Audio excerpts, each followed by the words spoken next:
শুধু দর্শক সবাইকে শুভেচ্ছা জানাচ্ছি এবং সালাম জানাচ্ছি। আসসালামু আলাইকুম এবং অভিনন্দন সবাইকে। আপনারা অনেকক্ষণ ধরে অপেক্ষা করছেন। আজকে একটু লেট হয়ে গেছে আমার একটু টেকনিক্যাল সমস্যার কারণে। দর্শক, আপনাদেরকে যেভাবে কথা দিয়েছি, আজকে দুজন প্রথিতযশা অতিথি আমার এখানে আসবেন, তারা উপস্থিত হয়েছেন।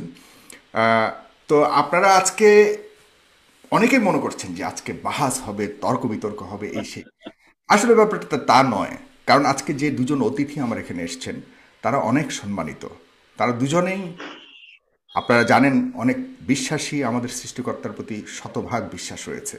আমি যদি একটু বলতে চাই, যেমন জনাব ডক্টর এনায়েতুল্লাহ আব্বাসীর ব্যাপারে সবাই জানেন। তিনি একজন বাংলাদেশের স্বনামধন্য আলেম এবং তিনি ইসলামিক চিন্তার একজন মানুষ।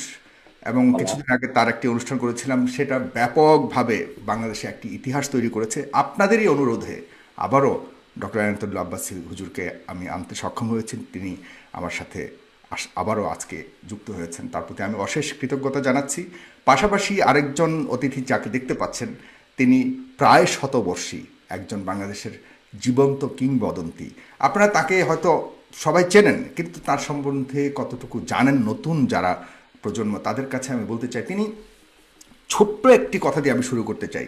তিনি এমন একজন মানুষ, তার এত অবদান এই বাংলাদেশের জন্য। তিনি যখন ইয়াং ছিলেন, বিলেত বলতে আমি যুক্তরাজ্যের কথা বলছি, রয়্যাল কলেজ অফ সার্জনস এ তিনি এফআরসিএস তিনি করতে গিয়েছিলেন, যেটা ডাক্তারি পেশায় অনেক বড় একটি ডিগ্রি। বাংলাদেশ থেকে সেখানে পড়তে গিয়েছিলেন সেই তৎকালীন সময়ে 1971 সালের আগে। তখন সেখানে পড়াকালীন সময়ে বাংলাদেশের স্বাধীনতা যুদ্ধ কিন্তু শুরু হয়ে যায়। তিনি চূড়ান্ত পর্ব কিন্তু শেষ করতে পারেননি, না করে ইচ্ছাকৃতভাবে তিনি লন্ডন থেকে সরাসরি সোজা চলে গিয়েছিলেন ভারতে। সেখানে মুক্তিযোদ্ধাদের যে ক্যাম্প ছিল আগরতলার মেলাঘরে, সেখানে তিনি একটি প্রশিক্ষণ কেন্দ্র খুলেছিলেন। সেখানে তিনি ডাক্তার মবিন, তৎকালীন সময়ের আরেকজন ডাক্তার মবিনের সাথে মিলে প্রায় 480 শয্যা বিশিষ্ট বাংলাদেশ ফিল্ড হসপিটাল নামক একটি হসপিটাল তিনি তৈরি করেন। সেখানে স্বল্প সময়ের মধ্যে তিনি অনেক নারী পুরুষকে স্বাস্থ্য সম্বন্ধে জ্ঞান প্রদান করেন এবং রোগীদের সেবা করতে শুরু করেন। এই অভূতপূর্ব সেবা পদ্ধতি পরে বিশ্ববিখ্যাত জার্নাল পেপার ল্যান্ডসেটে প্রকাশিত হয়েছিল। আমরা ডাক্তার জাফরুল্লাহ সম্পর্কে আমরা আজকে, আমি এই কথাগুলো এই কারণেই বলছি, আমরা হয়তো মনে করছি অনেকে যে তিনি বিশ্বাসী নন। এই কথাটি একদম ভুল। তিনি সম্পূর্ণ বিশ্বাসী একজন মানুষ। তবে আমার মতো, আপনার মতো হাজারো লাখো মানুষের প্রশ্ন রয়ে গেছে আমাদের ধর্মীয় কিছু কিছু ব্যাপারে, যেগুলি সম্বন্ধে সম্পূর্ণ ধারণা রাখেন ডক্টর এনায়েতুল্লাহ আব্বাসীর মতো এরকম বড় বড় আলেমরা। আমরা তাদের কাছে জানতে চাইবো, এটাই স্বাভাবিক। আজকেও ঠিক সেই জানতে চাওয়ার আগ্রহ নিয়ে আজকে আমার এই অনুষ্ঠানটি। আপনারা ডেফিনেটলি আজকে এই আলোচনাটি খুব সুন্দরভাবে শুনতে পাবেন এবং আমি চেষ্টা করব সারাক্ষণ একটি আর সুন্দর আলোচনা উপহার দিতে। সেজন্য আপনাদেরকে যা করতে হবে, অবশ্যই এই অনুষ্ঠানটিকে আপনাদের টাইমলাইনে শেয়ার করে অন্য হাজারো লাখো আজকে এই অনুষ্ঠানটি ইতিহাস হবে ইনশাল্লাহ, আপনারা যদি সহযোগিতা করেন। তাহলে চলুন দর্শক, আমি শুরু করি। আমার দুজন অতিথি শুনতে পাচ্ছেন, দেখতে পাচ্ছেন, আমি এ ব্যাপারে নিশ্চিত, এর আগে কথা হয়েছে। আমি প্রথমে ডাক্তার জাফরুল্লাহ স্যার, আপনাকে অভিনন্দন জানাচ্ছি। এবং ডক্টর এনায়েতুল্লাহ আব্বাসী, আপনি এত ব্যস্ত একজন মানুষ, আজকে আমার অনুষ্ঠানে আবারও সময় দিয়েছেন। আমি অনেক অনেক কৃতজ্ঞতা জানাচ্ছি আপনার প্রতি। দুজন শুনতে পাচ্ছেন নিশ্চয়ই। স্যার, আপনি শুনতে পাচ্ছেন? জি, জি, শুনতে পাচ্ছি। জি জি, হুজুর, ধন্যবাদ আপনাদের। এবং স্যার, আপনাকে ধন্যবাদ। আমি স্যার আপনার কাছে একটু যাই, আলোচনার আজকে সূত্রপাতটা আপনাকে দিয়ে একটু করতে চাই। আহ, আপনি স্যার বিভিন্ন সময়ে অনেক কিছু প্রশ্ন রেখেছেন, কারণ আপনি বড় কোনো আলেম নন, আমাদের মতোই একজন সাধারণ মানুষ। স্বাভাবিক আপনার মনে প্রশ্ন জাগতে পারে, কিন্তু সে প্রশ্নগুলি অনেকের মনের মধ্যে দোলা দেয় যে আপনার মতো একজন বিজ্ঞ মানুষ, যেখানে এত অবদান আপনার এই দেশের প্রতি, কিন্তু ধর্মীয় কিছু কিছু বিষয়ে আপনি বিভিন্ন সময় কিছু মন্তব্য করেছেন, যেগুলি জানতে চাওয়ার মতোই আমি মনে করি আমাদের মতো। সে ব্যাপারে আপনি যদি আপনার কিছু জানতে চাওয়া থাকে, আপনি বলতে পারেন। আমি সহকারে আপনার সাথে আজকে আমরা এনায়েতুল্লাহ আব্বাসীর কাছে জানতে চাইব। তো স্যার, আপনি যদি একটু শুরু করেন, যে আপনার কাছে যদি আমি নারীদের পর্দা নিয়ে আপনি কিছু মন্তব্য করেছিলেন, সে ব্যাপারে যদি আপনার প্রশ্নগুলি একটু তুলে ধরেন, এরপর আমরা। পয়লা কথা হলে আমি বলে রাখতে চাই, ধর্মটা মানুষের একটা প্রাণের ব্যাপার, একটা বিশ্বাসের ব্যাপার, আল্লাহর প্রতি ভক্তি শ্রদ্ধা এবং রসুল্লাহকে আছে। কিন্তু এখানে এটা এখানে এটা নিয়ে স্যার আপনাকে শুনতে একটু কষ্ট হচ্ছে, আপনি একটু জ্বর, একটু, হ্যাঁ একটু কাছ থেকে যদি বলতেন না, পাশে মনে হয় একটু সাউন্ড শোনা যাচ্ছে, অন্যান্য সাউন্ড শোনা যাচ্ছে। জি, আমি যেটা বলতে চাই, ধর্ম নিয়ে আমি কোনো বাহাস করতে চাই না, কেননা ধর্ম নিয়ে যুক্তি দিয়ে করা মুশকিল, এটা আবেগটা অনেক বেশি তাড়িত হবে। সেই জন্য আমি মনে করি যার যার ধর্ম, সেখানে খোদার প্রতি একটা সৃষ্টিকতার প্রতি বিশ্বাস এবং একটা ধর্মের প্রতি, তাহলে ইসলাম সম্পর্কে যদি বলতে বলেন, আমি মনে করি অত্যন্ত একটা আধুনিক এবং একটা বিজ্ঞানসম্মত, তার অধিকাংশ ক্ষেত্রেই আমি মনে করি যে প্রতিটি ক্ষেত্রে একটা যুক্তি তর্কের উপর দিয়ে এটা প্রতিষ্ঠিত হয়েছে আছে। সেটা দুই একটা ব্যাপার ছাড়া অন্য কোনো বিষয়ে এটা নিয়ে আলোচনারই খুব জায়গা আছে বলে আমি মনে করি না। যেমন কি অনেকে বলে যে বোরকা সম্পর্কে আমি যে কথাটা বলেছিলাম, যে জন্য ওনারা, আমি বলেছি বোরকা হলো মেয়েদের আত্মরক্ষার জন্য এটা সৃষ্টি হয়েছে, দুটা জিনিস। আর তাছাড়া আমাদের আলেমগণ, ওনারা জ্ঞানী মানুষ, আমি যেটা বলেছি, ওনার কোরআনের সবকিছু বিশ্লেষণই করা আমার পক্ষে সম্ভবপর না, কেন আমি আরবি ভাষাই পড়তে পারি না। ছোটবেলায় যা পড়েছিলাম সেটা তো এখন মনেও নেই ভালো করে, সুতরাং আমার সেই অধিকারই নেই ওটা সম্পর্কে কবিতা। আমার কোরআন হাদিস সম্পর্কে যত জ্ঞান সেটা অন্য ভাষার থেকে নেওয়া। আমি পড়েছি, আমি যে পড়ি নেই যে আমি হাদিস বেশ কয়েকটা হাদিসেই পড়েছি, পড়ি এখনো। আমি কোরআনের ইতাতে আমি বিশ্লেষণ, আমি মনে করি যে রসুল্লাহ যেমন সর্বকালের একটা সর্বশ্রেষ্ঠ দার্শনিক, একটা রাজনীতিবিদ, ওনার প্রত্যেকটা ঘটনাকে আমি মনে করি অত্যন্ত সুভাবে নির্দিষ্টভাবে ওনারা চিন্তা করেছেন। সুতরাং এইসব নিয়ে বিতর্ক অনেকে বলে, অনেকে, আমি যেটা বলেছিলাম যে আপনারা বোরকা পরেন কিন্তু বোরকার নিচে লিপস্টিক লাগান, যেটা আপনারা জানেন এটা ক্ষতিকর, কারণ এটাতে যে উজ্জ্বলতা বৃদ্ধির জন্য এতে কার্সিনোজেন্স থাকে। আপনারা আলেমগণকে বলেছিলাম আপনারা পান খাওয়া ছেড়ে দেন, এটাও ক্যান্সার উৎপাদক, অনেকে, সবাই না।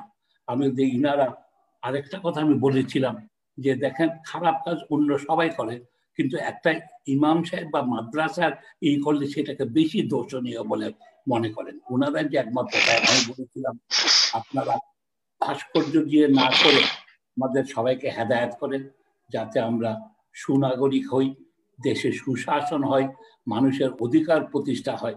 কিন্তু এটাকে দু চারজনে আমাকে ভুল বুঝে, যেমন এইটাই নিয়ে আমার মনে হয় যে এটা দিয়ে, তা না হলে আমি তো ধর্মের বিরুদ্ধে কথা বলি না। আমি বলি যে নিশ্চয়ই একজন সৃষ্টিকর্তা, তা নাহলে এত বিশ্ব। একটা ঘটনা বলি, আমি একজন চিকিৎসক হিসেবে দেখি মানুষের শরীরটা অদ্ভুত একটা জিনিস।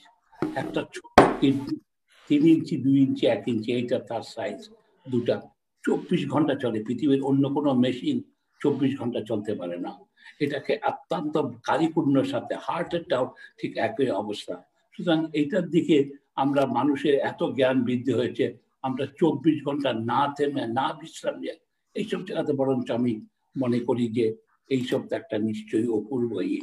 কিন্তু ওই যে আমার যেখানে আপত্তিটা, যেখানে আজকে ইনারা কিভাবে প্যান্ট পরতে হবেন বলেন, কি আলখাল্লা এটি আমাদের পোশাক এসছে একটা প্রকৃতির নিয়মে অবস্থার পেয়েছে। আরব দেশ ধুলিবালি আছে, সেই জন্য বড় পোশাকরা, আমার দেশের ধুলাবালির কম, সুতরাং আমার ঠিক এটার প্রয়োজন নেই, ওটাকেই একমাত্র হওয়া উচিত নয়। সুতরাং এইসব নিয়ে আমি করতাম, বরঞ্চ আমার বেশি আপত্তিটা অন্য জায়গায়, ধর্মের ব্যাপারে। আমার মেয়েটা কেন আমার ছেলের সমান সম্পত্তি পাবে না, এখানেই আমার কাছে আপত্তিটা।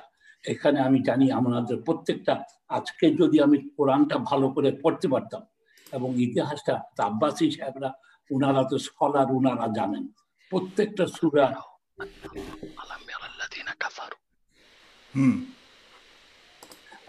প্রত্যেকটা সূরা কখন কত তারিখ কি প্রেক্ষিতে খোদা অবতীর্ণ করেছেন। যেমন এইসবগুলি জানলে আমাদের জ্ঞান বৃদ্ধি হতো, আমরা হয়তো আরো ভালোভাবে ধর্মটাকে বুঝতে পারতাম। এটাই। কিন্তু এটা নিয়ে এইসবের বিতর্কের, যেমন হযরত আয়েশার যে ব্যাপারে যে ঘটনাটা হয়েছিল, সে খোদা যে বলেছে যে সূরাটা এসছে, এবং এই যে প্রত্যেকটি ক্ষেত্রে আমি দেখি অত্যন্ত সুচিন্তিত এইগুলি। আর অ্যারাবিক একটা অদ্ভুত ভাষা। আমি প্রায় বলি, যদি এটা আজকে যদি ওই যুগে যদি নোবেল প্রাইজের কথা থাকতো, তাহলে কোরআনই পয়লা নোবেল প্রাইজ। এত সুলিখিত সুর এইটাতে আছে, সেগুলি না। ওই যে যেহেতু আমার সাথে বিতর্কটা হলো মেয়েদের সম্পত্তিতে সমান অধিকার। হ্যাঁ, আমরা মেয়েদের সম্পত্তিটা নিয়েই এখন আপনার প্রথম পর্বটাকে আমি একটু আব্বাস হুজুর কাছে যেতে চাই, এরপর আমরা অন্যান্য বিষয় নিয়ে অবশ্যই আলাপ করবো স্যার। তবে আপনার প্রতি আমার একটা জিনিস জানার আছে স্যার, মানে আপনি তো শতভাগ আপনি তো বিশ্বাসী স্যার, এ ব্যাপারে তো কোনো সন্দেহ নেই। ডেফিনেট। আমি তাহলে তো আমি আমার সেই হ্যাঁ, এটা অনেকেরই একটা অনেকেরই সন্দেহের। হ্যাঁ, অনেক। আমি ছোটবেলায় তো নামাজ সবসময় নিয়মিত পড়তাম, কিন্তু এখন আমি নামাজ পড়ি না। সুতরাং সেই জন্য আমাকে মুরতাদ ঘোষণা করেন না। তবে আমি রোজাটা 30 দিন রোজা বা 29 দিন যখনই হয়, ওটা খুব, এই পর্যন্ত আমি কখনো রোজা ভাঙিনি। আপনাদের আমরা তাহলে স্যার নারী অধিকার নিয়ে, নারীদের পর্দা, নারী অধিকার এই বিষয়ে একটু ডক্টর এনায়েতুল্লাহ আব্বাসী হুজুর আপনার কাছে আমি আরেকটা প্রশ্ন রাখতে চাই, এটার সম্পূর্ণ আপনি ব্যাখ্যা দিবেন। পাশাপাশি আপনার কাছে আমি এটা জানতে চাই যে আপনাদের হুজুরদের মধ্যে, আপনাদের আলেমদের মধ্যে এই পর্দা বিষয়ে কিছু পক্ষে বিপক্ষে মতামত আছে। যেমন মুখ দেখানো যাবে, কেউ বলছে মুখ দেখানো যাবে না। সেক্ষেত্রে আসলে কোরআনের আলোকে কি বুঝাতে চাই? কারণ আমাদের নারীদের, আমরা যদি যাই আরও পিছনে, সেই মহানবী সাল্লাল্লাহু আলাইহি সাল্লামের, আমাদের শ্রেষ্ঠ মহানবী সাল্লাল্লাহু আলাইহি সাল্লামের সেই সময়কালের সময় যদি আমরা যাই, তাহলে দেখি হযরত খাদিজা আলাইহিস সালাম কিন্তু সে সময় বাণিজ্য শুরু করেছিলেন, আজ থেকে কত হাজার বছর আগে।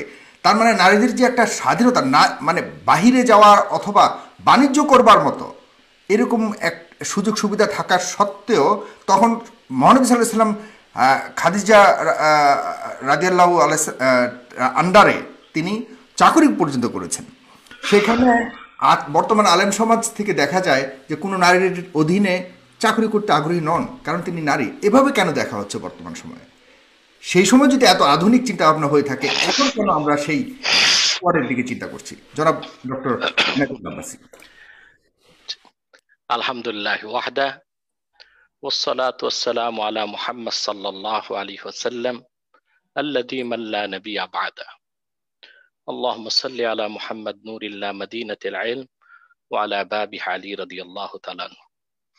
উপস্থিত ফেস দ্য পিপলের সম্মানিত সফল সঞ্চালক এবং পরিচালক সাগর, উপস্থিত বাংলাদেশের অত্যন্ত বিদগ্ধ একজন সমাজসেবক, চিকিৎসক, এবং বাংলাদেশের, আমি শুনতে পেলাম এখনই, স্বাধীনতা যুদ্ধে রয়েছে যার প্রত্যক্ষ অবদান, সে দৃষ্টিকোণ থেকে আমি বলবো একজন খাঁটি মুক্তিযোদ্ধা। আমাদের আজকের প্রোগ্রামে দেশে এবং বিদেশে যারা আজকের প্রোগ্রামটি দেখছেন, সকলকে ধন্যবাদ জ্ঞাপন করছি। আজকের যে বিষয়টি নির্ধারিত ছিল, ইসলামের রাজনীতি এবং নারীর অধিকার, যেহেতু বিষয়টি প্রথম পর্ব বাদ দিয়ে শুরু হয়ে গিয়েছে, আমি দ্বিতীয় পর্ব থেকে শুরু করছি। আমাদের সম্মানিত ডক্টর জাফরুল্লাহ সাহেব যে কথা বলেছেন, ওনার কথায় স্পষ্ট ফুটে উঠেছে যে তিনি একজন আস্তিক এবং ইসলামের মূলকে তিনি বিশ্বাস করেন। আমি দোয়া করি আল্লাহ তাআলা ওনার মনে যে সংশয় সন্দেহ আছে সেটাও দূর করে দিন এবং ইমানের রঙে ওনার অন্তরকে রঙিন করে দিন। প্রথম যে কথাটি তিনি বলেছেন যে সম্পদের ক্ষেত্রে, ইনহেরিটেড প্রপার্টি, উত্তরাধিকার সূত্রে প্রাপ্ত সম্পদের ক্ষেত্রে নারীরা অর্ধেক কেন পায়, এটাকে সমান কেন করা হচ্ছে না?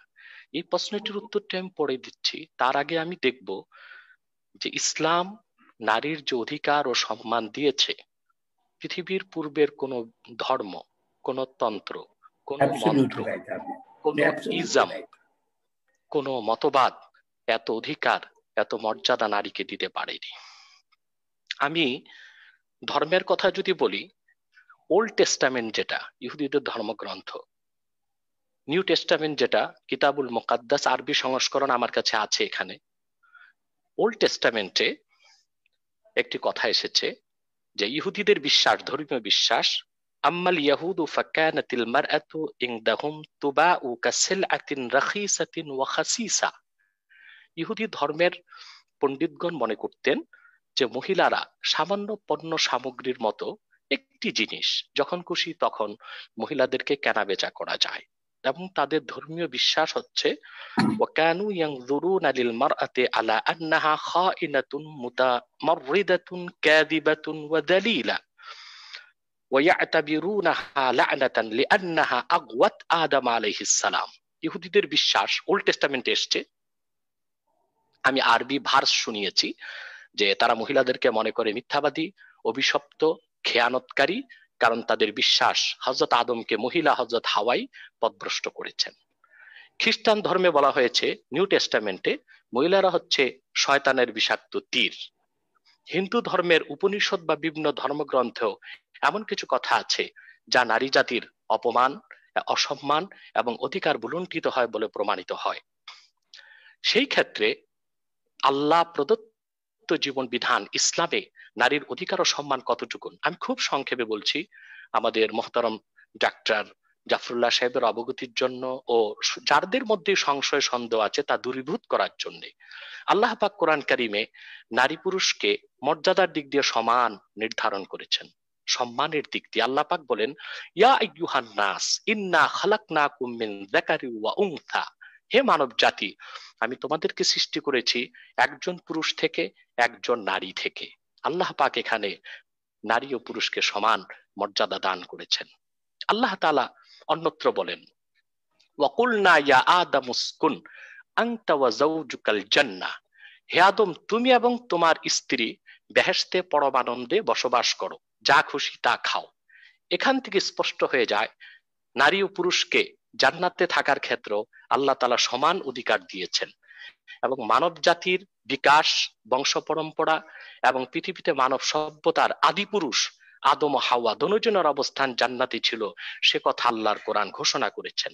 সবচেয়ে আশ্চর্যের বিষয়, ওল্ড টেস্টামেন্ট, নিউ টেস্টামেন্ট বা অন্যান্য ধর্মগ্রন্থগুলোতে যেখানে নারীকে অভিশপ্ত বলা হয়েছে আদমকে ধোঁকা দেওয়ার কথা বলা অপরাধে, সেখানে কোরআন কারিমে আল্লাহ তাআলা নারীকে কোথাও দোষারোপ করেননি, হযরত হাওয়াকে আল্লাহ কিছুটা দোষারোপ করেছেন আদমকে। আল্লাহ বলেছেন ওয়া আসা আদামু রাব্বাহু ফাগাওয়া, আদম তার রবের অবাধ্যতা করেছে এবং পথভ্রষ্ট হয়েছে। সেখানে আল্লাহ নারীকে সম্পূর্ণ নির্দোষ রাখলেন, আদমকে দোষারোপ করলেন।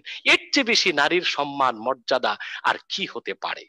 শুধু তাই নয়, কোরআন কারিমে আল্লাহ তাআলা ইরশাদ করেছেন, ফাইযা বুশিরা আহাদুহুম বিল উনসা যাল্লা ওয়াজহুহু মুসওয়াদ্দা ওয়া হুয়া কাযীম।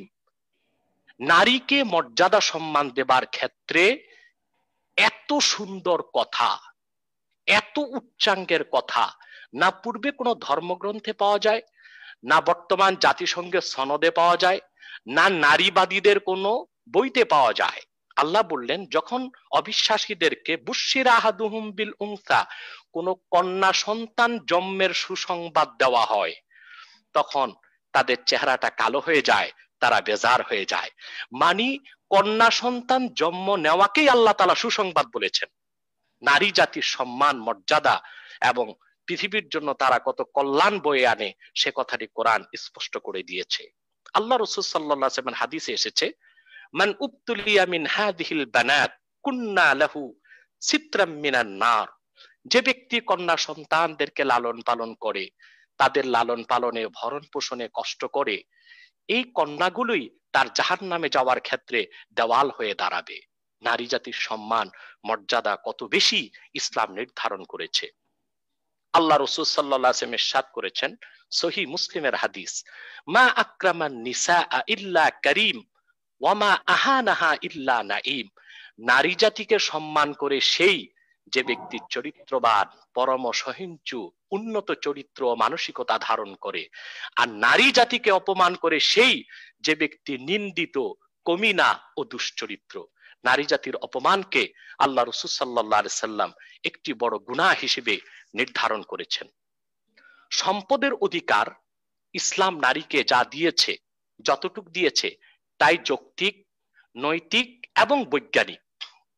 শুধুমাত্র সূরা নিসাতে যে কথাটা আল্লাহ বলেছেন লিযাকারে মিসলু হাজ্জিল উনসায়াইন, অর্থাৎ এক ছেলের অংশ দুই কন্যা সন্তানের মতো, আল্লাহ এটা বলেছেন।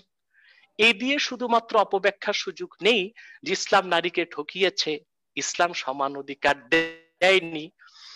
1870 সালের আগে ডক্টর জাফরুল্লাহ মহোদয় বলবেন 1870 সালের আগে পৃথিবীর কোন সংবিধানে রাষ্ট্রে নারীর সম্পত্তির উপর কোনো অধিকার ছিল না। 1870 সালে ইউরোপ আমেরিকাতে প্রথম নারীকে সম্পত্তির অধিকার দেওয়া হয়েছে, তার সম্পত্তি আহরণের, সঞ্চয়ের, বন্টনের, সম্পদ রাখার অধিকার দেওয়া হয়েছে। অথচ আল্লাহ তাআলা ১৫০০ বছর আগে কোরআন কারিমে বলেছেন লিররিজালি নসীবুম মিম্মা ইকতাসাবু ওয়ালিন-নিসাই নসীবুম মিম্মা ইকতাসাবনা, পুরুষ যা কামাই করে অর্জন করে সেটা তার অংশ, নারী যা কামাই করে অর্জন করে সেটা তার অংশ, সেটাতে পুরুষ হস্তক্ষেপ করার কোনো অথরিটি, কোনো অধিকার রাখে না। এই যে নারীকে সম্পদের অধিকার ইসলাম দিয়েছে ১৫০০ বছর আগে, সেই অধিকারকে স্বীকার করেছে পাশ্চাত্যের বুদ্ধিজীবীরা 1870 সালে। অতএব ইসলাম সব দিক দিয়ে নারীর অধিকারকে সমুন্নত করেছে, নারীর মর্যাদাকে আকাশচুম্বী করেছে। শুধু তাই নয়, আল্লাহ রাসূল সাল্লাল্লাহু আলাইহি ওয়াসাল্লাম ইরশাদ করেছেন, ইবনু মাজার হাদিস, ইন্নাল জান্নাতা তাহতা আকদামিল উম্মাহাত, সন্তানের বেহেশত মায়ের পদতলে, মাদের পদতলে, মাদের পদতলে সন্তানের বেহেশতের কথা বলা হয়েছে। এই নারী জাতির মর্যাদা আল্লাহ রাসূল সাল্লাল্লাহু আলাইহি ওয়াসাল্লামের চেয়ে বেশি কেউ দিতে পারে নাই। শুধু তাই নয়, সহিহ বুখারীতে এসেছে, এক সাহাবী রাসূল করিম সাল্লাল্লাহু আলাইহি ওয়াসাল্লামকে জিজ্ঞেস করলেন, ইয়া রাসূলুল্লাহ সাল্লাল্লাহু আলাইহি ওয়াসাল্লাম, আমার শ্রদ্ধা সম্মান পাবার ক্ষেত্রে কে বেশি হকদার? আল্লাহ রাসূল সাল্লাল্লাহু আলাইহি ওয়াসাল্লাম বললেন, উম্মুকা, তোমার মা। দ্বিতীয়বার প্রশ্ন করেছেন কে? আল্লাহ রাসূল সাল্লাল্লাহু আলাইহি ওয়াসাল্লাম বলেছেন, তোমার মা। তৃতীয়বার প্রশ্ন করেছেন, তারপর কে? আল্লাহ রাসূল বলেছেন, তোমার মা। চতুর্থবার বলেছেন কে? আল্লাহ রাসূল বলেছেন, তোমার বাবা। তাহলে এই হাদিস থেকে দেখা যায় যে সম্মান, মর্যাদা, অধিকারের ক্ষেত্রে নারীকে আল্লাহ দিয়েছেন ৭৫ ভাগ, পুরুষকে দিয়েছেন ২৫ ভাগ। এই ক্ষেত্রে অধিকার, মর্যাদা, সম্মান পাবার ক্ষেত্রে ইসলাম পুরুষের চেয়ে নারীর মর্যাদা, অধিকারকে ৩ গুণ সমুন্নত করেছে। তাকে আমরা চিন্তা করেছি? শুধু কি তাই, এখন যে প্রশ্নটা আসে যে নারী পুরুষের সমান অধিকার, এটা অযৌক্তিক, অবৈজ্ঞানিক এবং অনৈতিক। আমরা নারী পুরুষের যতটুক যে প্রাপ্য ততটুক অধিকারকে স্বীকার করি। সকল ক্ষেত্রে নারী পুরুষ সমান অধিকার চাওয়াটাও অযৌক্তিক এবং অবৈজ্ঞানিক। আমি ব্যাখ্যা দিচ্ছি। আমাদের জাফরুল্লাহ স্যার তো বড় একজন চিকিৎসক, নিশ্চয় বায়োলজি তিনি অনেক পড়েছেন। বায়োলজিতে স্পষ্ট এসেছে যে নারী পুরুষের মধ্যে পার্থক্যের ক্ষেত্রে 25 biological differences between man and woman.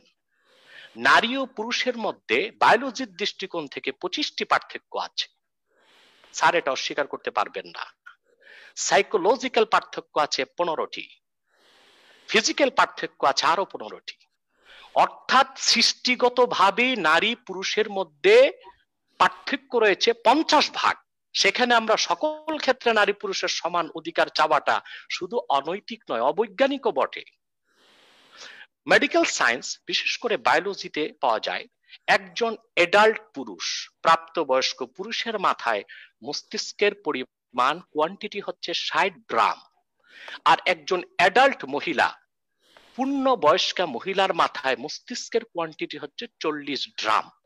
যেখানে মস্তিষ্ক বা মগজের পরিমাপেই নারী ও পুরুষের মধ্যে এতটা পার্থক্য, সেখানে সকল ক্ষেত্রে নারী পুরুষের অধিকার চাওয়াটা কতটা যৌক্তিক, নৈতিক এবং বৈজ্ঞানিক, সেই প্রশ্নটা জাফরুল্লাহ স্যারের কাছে রইল।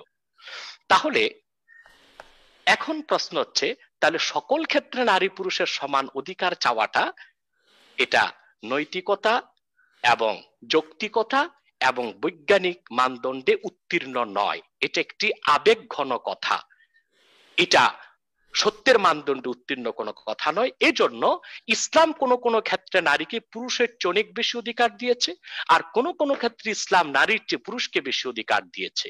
তাহলে আমরা নারী পুরুষের সমান অধিকার চাইতে পারি না। আমরা নারী যতটুকু অধিকার প্রাপ্য তার অধিকার তাকে পুরা দিতে চাই, পুরুষ যতটুকু অধিকার পাবে ততটুকু অধিকার আমরা পুরুষকে দিতে চাই। আল্লাহ তাআলা যে কোরআনে বলেছেন লিযযাকারি মিসলু হাজ্জিল উনসায়াইন, এক ছেলের অংশ দুই কন্যা সন্তানের মতো। শুধু আমরা এতটুকু কেন দেখলাম? অন্য ক্ষেত্রে আল্লাহ কি বলেছেন তা আমরা কেন দেখলাম না? আল্লাহ পাক স্পষ্ট কোরআন কারীমে বলে দিয়েছেন নারী এক জায়গা থেকে পাবে না। আমি কোরআন কারীমের আরেকটি আয়াত এখানে তুলে ধরছি, যেখানে স্পষ্ট আল্লাহ রাব্বুল আলামিন নারীর সম্পদের অধিকার বিভিন্ন খাতকে উল্লেখ করে দিয়েছেন কোরআনে কারীমের মধ্যে, যে যখন কোনো পুরুষ ব্যক্তি, কোনো মানুষ যদি পিতা মাতার মৃত্যুর পরে তার উত্তরাধিকার সম্পদ ছেলে যেরকম পাবে মেয়ে সেরকম পাবে, তবে কেউ বেশি কেউ কম। আত্মীয়দের রেখে যাওয়া উত্তরাধিকার সম্পদে ছেলেও অংশ পাবে মেয়েও অংশ পাবে। শুধু পিতার থেকে পাওয়ার ক্ষেত্রে আল্লাহ তাআলা মেয়েদের কথা বলেছেন যে তারা ছেলের অর্ধেকটা পাবে। যে অর্ধেকটা আল্লাহ মহিলাকে দিলেন তার সম্পদ হিসেবে নির্ধারণ করলেন, তার পুরাটাই হচ্ছে আনইউজ প্রপার্টি, সারা জীবন এটা সে তার ধন হিসেবে রেখে দিবে। অথচ পুরুষের উপর পুরুষ ডবল পেল, পুরুষের উপর আল্লাহ ফরজ করেছেন তার স্ত্রীর খোরপোশ দেওয়া, ফরজ করেছেন সন্তানদের দায়িত্ব পালন করা, ফরজ করেছেন স্ত্রীর ভরণ পোষণের ব্যবস্থা। পক্ষান্তরে স্ত্রীকে যে অর্ধেক সম্পদ আল্লাহ দিয়েছেন শুধু পিতার সূত্রে, অন্যান্য খাত থেকে স্ত্রী পাবে, মেয়েরা পাবে, সেটা ভিন্ন। শুধু পিতা থেকে যেটা পাবে, যদিও পরিমাণে তা অর্ধেক, তার কোনো খরচ নেই, সেটা সারা জীবন যদি মহিলা সঞ্চিত রেখে দেয় স্বামীর কোনো অথরিটি নেই তার সম্পদে হস্তক্ষেপ করবে। আর যদি স্বামী তার সম্পদ থেকে তার স্ত্রীকে ভরণ পোষণ না করে ইসলামী শরিয়া আদালতে স্বামীকে অ্যারেস্ট করা হবে এবং তাকে বাধ্য করা হবে তার সম্পদ থেকে যেন তার স্ত্রীর ভরণ পোষণ দেওয়া হয়। অতএব আল্লাহ তাআলা বাহ্যত এক জায়গায় হুকুম করেছেন যে ছেলের অর্ধেক পাবে মেয়ে, কিন্তু পুরাটাই আনইউজ প্রপার্টি, এটা সারা জীবন তার জন্য এটা ডিপোজিট হয়ে থাকবে, এটা তার একটা সম্পদ, তার ভবিষ্যতের জন্য সে রেখে দিবে, যেখানে খুশি সেখানে তার সম্পদ সে খরচ করবে, স্বামীর কিছুর বলার থাকবে না। হুজুর ইসলাম আপনার সব কাছে ক্ষেত্রে জি বোরকার পরার ব্যাপারে যদি ইয়ে করেন, পরবর্তী আমরা আরেকটা টপিকে যেতে হবে আমাদের। আচ্ছা আচ্ছা আচ্ছা ঠিক আছে, আমি বোরখাতে চলে যাচ্ছি। আপনারা বোরখাটা নিয়ে তো অ্যালার্জি বেশি, সেটার ব্যাখ্যাই দিচ্ছি। না, অনেকে জানতে চায়। জি জি জি আচ্ছা, আমাদের জাফরুল্লাহ স্যারের যত প্রশ্ন আছে আমরা শুনবো এবং কোরআন সুন্নাহ থেকে এগুলোর উত্তর আমরা দিব ইনশাআল্লাহ। একটি কথা জাফরুল্লাহ স্যারের অবগতির জন্য বলছি, এবং জাফরুল্লাহ স্যার তো বিশ্বাসী মানুষ আমি বুঝতে পেরেছি, কিন্তু বাংলাদেশে যারা বুদ্ধিজীবীদের মধ্যে অবিশ্বাসী, সংশয়বাদী, নৈরাজ্যবাদী, তাদেরকে একটি কথা বলবো যে আল্লাহর কোরআনের প্রতিটি বাক্যের, প্রতিটি শব্দের, প্রতিটি অক্ষর মহাসত্যের সর্বোচ্চ মানদণ্ডে উত্তীর্ণ, এবং আল্লাহর হাবিব যার উপর কোরআন আল্লাহ নাজিল করেছেন মুহাম্মদ সাল্লাল্লাহু আলাইহি সাল্লামের প্রতিটি বিশুদ্ধ হাদিস মহাসত্যের সর্বোচ্চ মানদণ্ডে উত্তীর্ণ। সেজন্য বিজ্ঞান দিয়ে কোরআনকে জাস্টিফাই করা যাবে না, কোরআন দিয়ে বিজ্ঞানকে বা অন্য মতবাদকে জাস্টিফাই করতে হবে। তার কিন্তু কারণ পৃথিবীর, হুজুর এখানে আমার একটা প্রশ্ন আছে, পৃথিবীর এই যে যত প্রশ্ন জানার জন্য সৃষ্টি থেকে শুরু করে আল্লাহর যে কোনো বিষয়ে, ইসলাম ধর্মের প্রতি সবকিছুর উত্তর কি কোরআনে দেওয়া আছে? এবং এগুলো জানতে চাওয়া কি কোনো অপরাধ? আমি আমি আমি না না, অপরাধ না, আমি সেটা বলে দিচ্ছি। আল্লাহ তাআলা কোরআন কারীমে বলেছেন ওয়ানাজ্জালনা আলাইকাল কিতাবা তিবয়ানাল লিকুল্লি শাই, মুহাম্মদ সাল্লাল্লাহু আলাইহি সাল্লাম আপনার উপর আমি যে কোরআন অবতীর্ণ করেছি তার সবকিছু সুস্পষ্ট ব্যাখ্যা হিসেবে। তাহলে জানতে চাইলে মুরতাদ বলা হয়, এটাও বা কেন? মানে যারা জানে না তারা বলে যে না এটা জানতে চাইবেন না, এটা জানতে চাওয়া উচিত না, আপনি মুরতাদ, আপনি নাস্তিক, এই ধরনের কিছু কিছু দাবি দাওয়া উঠে আসে আলেমদের পক্ষ থেকে। জানতে চাওয়ার কিছু শিষ্টাচার আছে, কিছু ভদ্রতা আছে। আপনি যদি জানার জন্য জানতে চান হাজার প্রশ্ন করবেন, আপনাকে কেউ মুরতাদ বলবে না, কিন্তু জানতে যে আপনি যদি আল্লাহ তার রসুলের সামনে বেয়াদবি করেন, অবজ্ঞামূলক কথা বলেন, তখনই মুরতাদ হওয়ার প্রশ্নটি চলে আসে। আমার প্রসঙ্গটি সাগর আমাকে শেষ করতে দেন। সেটা হচ্ছে যে মহাসত্যের মানদণ্ডে উত্তীর্ণ আল্লাহর কোরআন। অতএব কোরআনের কিছু যদি আমাদের বুঝতে আমরা ব্যর্থ হই, বুঝতে হবে সেটা আমাদের জ্ঞানের স্বল্পতা। কারণ কোরআন কারীমে, আমি উদাহরণ দিচ্ছি আমাদের জাফরুল্লাহ স্যারের উদ্দেশ্যে, অন্যান্য সংশয়বাদীদের উদ্দেশ্যে এবং সাগর আপনাকেও বোঝানোর জন্য যে কোরআন বা কোরআনের কোনো কথা বা রাসূলুল্লাহর কোনো হাদিস বুঝতে যদি আমরা না পারি, আর সেটা যদি বুঝার ক্ষেত্রে মানবরচিত তন্ত্র মন্ত্র কিংবা বিজ্ঞানের সহায়তা নেই, সেটাও উচিত হবে না।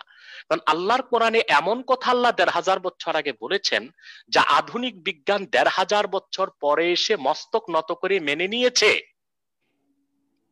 সবকিছু যাচাই করা হবে কোরআন দিয়ে, কোরআনকে যাচাই করার কিছু নাই। কোরআনের প্রমাণ কোরআন নিজে। যেমন আমি একটা উদাহরণ দিচ্ছি, আমি একজন মানুষ, জাফরুল্লাহ স্যার একজন মানুষ, সাগর একজন মানুষ। আমরা যে মানুষ, আমাদের সিগনিফিকেশন কি? কেন মানুষ আমরা চাদরে মুখটা ঢেকে রেখেছি, শুধু মুখটা খুললেই যে কেউ বলবে আমরা মানুষ, মুখের নিদর্শন দেখে বলবে আমরা মানুষ। আল্লাহর কোরআনে আল্লাহ এত নিদর্শন রেখেছেন যে কোরআন মনোযোগ দিয়ে পড়লে একটা মানুষ বুঝবে এটা আল্লাহর কালাম ছাড়া কিছু হতে পারে না। তার একটি উদাহরণ দিচ্ছি আমি, কোরআন সূরা আম্বিয়া থেকে 17 পারা থেকে এবং আয়াত নাম্বার হচ্ছে 30। আমি আয়াতটি পড়ে অনুবাদ করছি। আল্লাহ পাক কোরআন কারীমে বলেছেন, আওয়ালাম ইয়ারাল্লাযীনা কাফারু আন্নাস সামাওয়াতি ওয়াল আরদা কানাতা রাতকান ফাফাতাকনাহুমা ওয়া জাআলনা মিনাল মাই কুল্লা শাইইন হাই আফালা ইউমিনুন। এখানে আল্লাহ বিগ ব্যাংকের কথা বলেছেন। স্টিফেন হকিং সহ বিজ্ঞানীগণ 1970 সালের কিছু আগে সৃষ্টি তত্ত্বের ব্যাপারে ব্যাখ্যা করেছে যে এই গোটা ইউনিভার্স, গোটা বিশ্বটা একটা বিন্দু ছিল, একটা পিণ্ড ছিল। মহাবিস্ফোরণের মাধ্যমে সূর্য, চন্দ্র, নক্ষত্র, নীহারিকা, ধূমকেতু, গ্রহ, গ্রহাণুপুঞ্জ সবকিছু হয়েছে। কথাটা 1960 সালে বিজ্ঞান পেয়েছে। আর কোরআন কারীমে আল্লাহ তাআলা বলেছেন ১৫০০ বছর আগে, আওয়ালাম ইয়ারাল্লাযীনা কাফারু, অবিশ্বাসীগণ কি এটা দেখে না, আন্নাস সামাওয়াতি ওয়াল আরদা কানাতা রাতকান ফাফাতাকনাহুমা, আকাশ জমিন সবকিছু ছিল একটা পিণ্ড, একটা বিন্দু, আমি আল্লাহ বিচ্ছিন্ন করেছি, ভাগ ভাগ করেছি।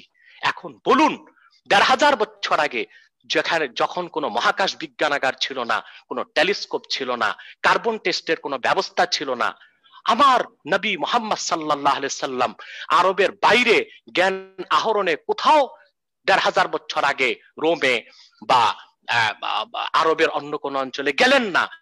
তিনি কিভাবে এই তথ্য পৃথিবীর মানুষকে দিবেন?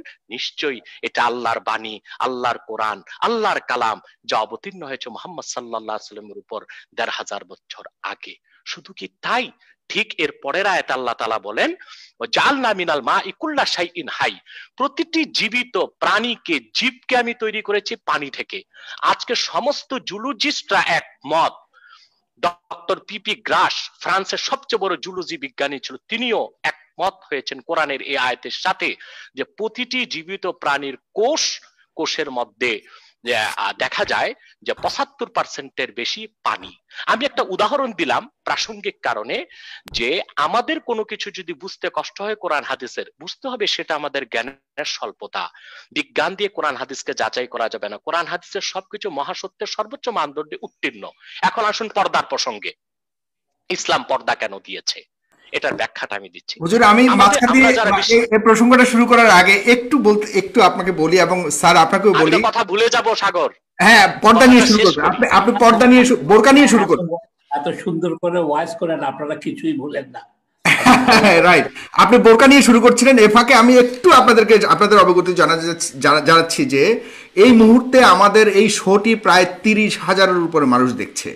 স্যার, বাংলাদেশের ইতিহাসে ৩০,০০০ মানুষ কোনো লাইভ শো এভাবে দেখেনি বাংলাদেশের ইতিহাসে। এর আগে আনাতুল্লাহ আব্বাসী হুজুর এসেছিলেন, তখন ২৪,০০০ মানুষ দেখেছিল। আজকে ৩০,০০০। এই কারণেই বলি, আমার ফেসবুকের দেখছে এই মুহূর্তে ২৫,০০০, আর আমার ইউটিউবে দেখছে প্রায় আরো ৭,০০০, তার মানে ৩২,০০০। জি হুজুর বলেন, আপনারা দর্শক যদি শেয়ার করেন আরো মানুষ সুন্দর করে বলতে পারেন, তাই এত লোকে ওয়াচ করছে। আমি একটা কথা বলি, আপনার যেখানে উনার প্রত্যেকটা যেটা এই ব্যাপারে কতগুলি ব্যাপারে তর্কের কোনো প্রয়োজন নেই, যেমন কি অন্যান্য ধর্মের যেখানে নারীদের। আর আমি একটু বোরকার ব্যাপারটা শুনে এসে আপনার কাছে আসি স্যার, এরপর আপনি আরেকটা প্রসঙ্গ নিয়ে আসেন। জি জি হুজুর, সরি, আপনি বলুন। আগে কোন লাইভ শোর কথাটি বললেন, ভুলে যাচ্ছি। কোন লাইভ শো? আপনার সাথে আরেকটি শো করেছিলাম ওই শারিয়ার কবিরের, সেখানে সর্বোচ্চ সংখ্যা ছিল ২৪,০০০।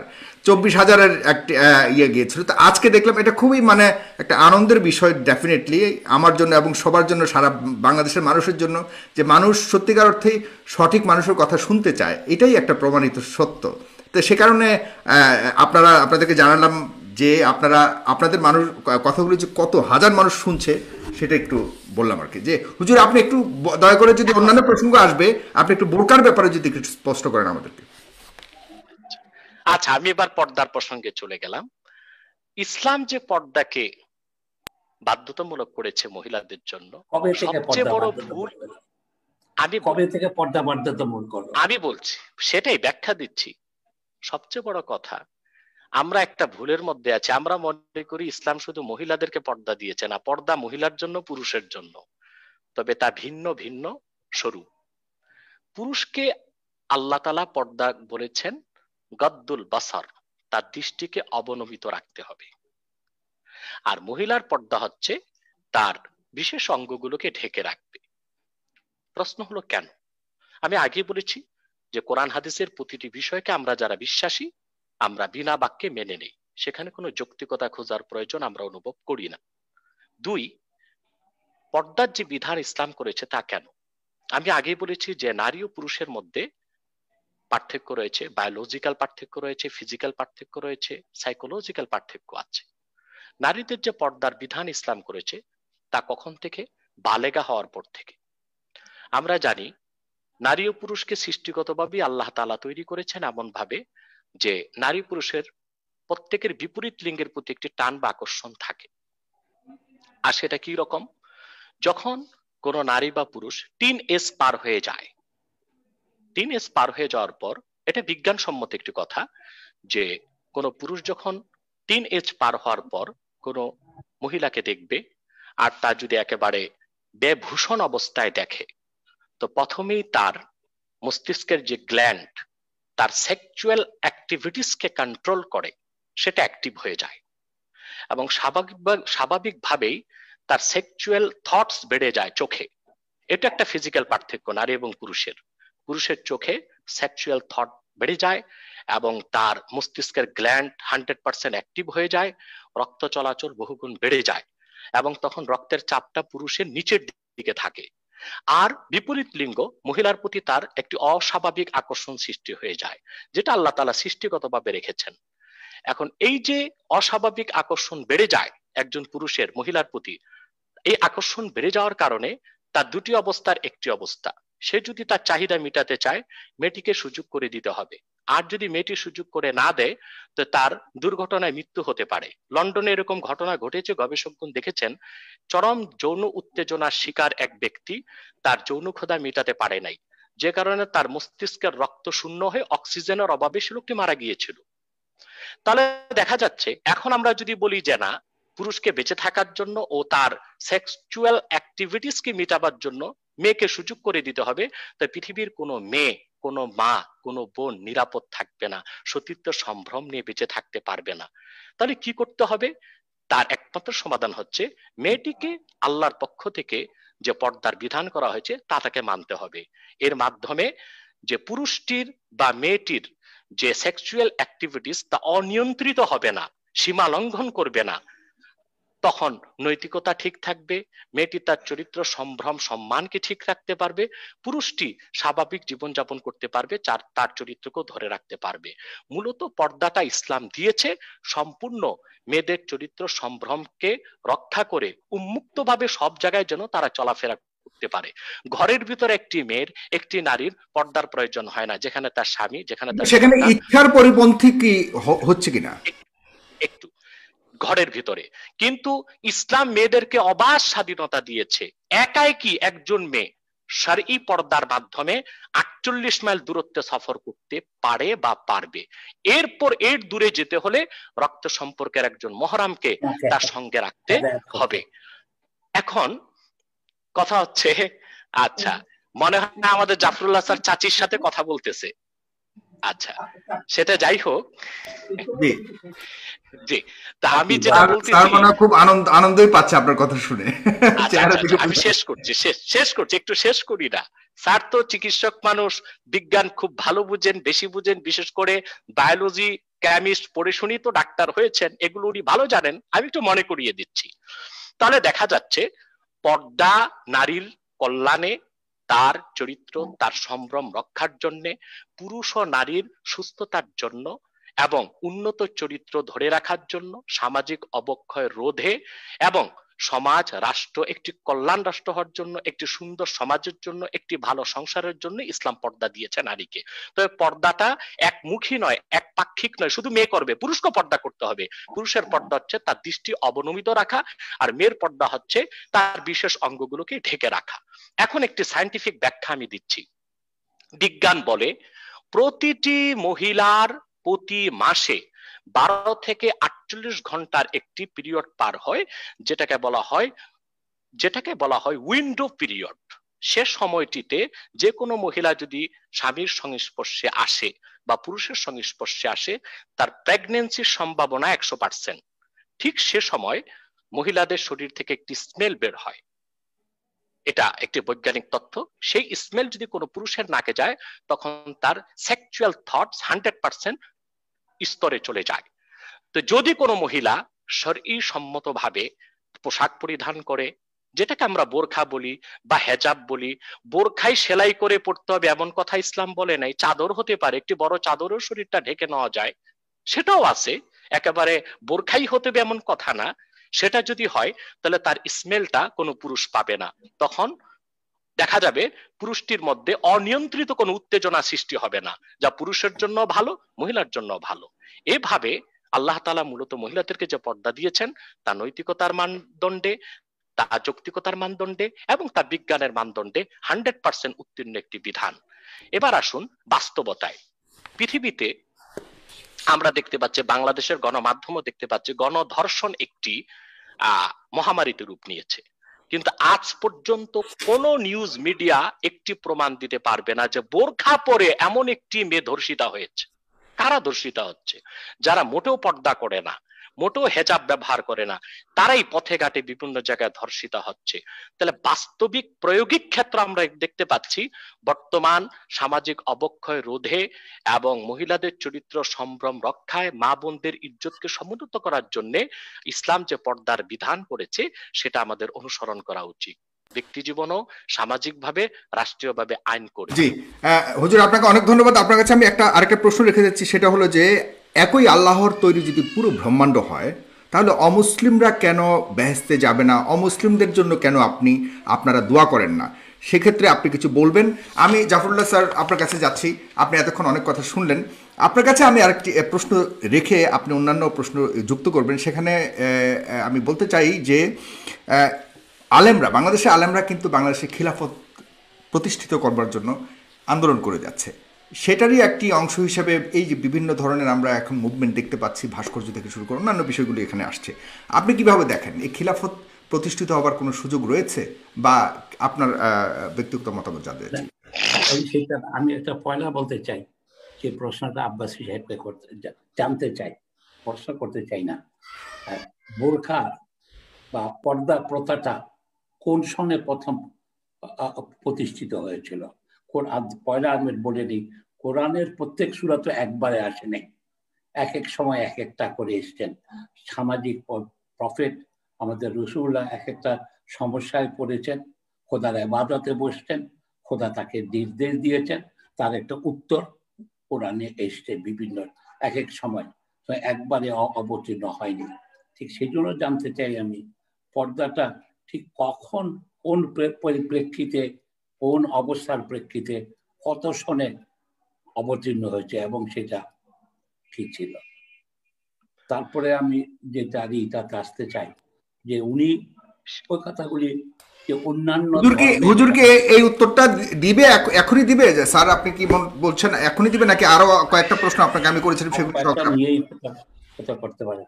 কারণ ওনার তো একটা সুবিধা আছে, উনি ওয়াইজ মাহফিল করে বেড়ান, মানুষকে হেদায়েত করে বেড়ান, খুব সুললিত ভাবে, খুব ভাবে কনভিন্সিং ওয়েতে, সেটা সেই সব একটা এইটা আমি সেই সময় যাবো না। তবে ওনার এইসব প্রশ্নটা সত্যি কথাই বলেছেন, অন্যান্য ধর্মে এই হেদায়েত করে বেড়ানোর ব্যাপারটাকে স্যার আপনি কিভাবে দেখেন ব্যক্তিগতভাবে? ওটা একটা মানে ওয়াজগুলিকে কিভাবে দেখেন? না না, আমি যেমন মনে করি অন্য কাহিনী, ওনারা অনেকগুলি, উনি তো খুবই, উনি তো অত্যন্ত জ্ঞানী মানুষ, লেখাপড়া, কিন্তু অনেক মৌলভী সাহেব এই যেমন আরবি বলতে যে উর্দু বলতে থাকেন, একটা কল্পিত কাহিনী বলতে থাকেন, তো সেই সবের আলাপে আমরা যাব না আজকে। আজকে আমি যেখানে যেতে চাই যে উনি কিন্তু সঠিক বলেছেন অন্যান্য ধর্মগ্রন্থের, সেই একটা কথা হলো অন্যান্য ধর্মগ্রন্থগুলিকে খোদা দেওয়া,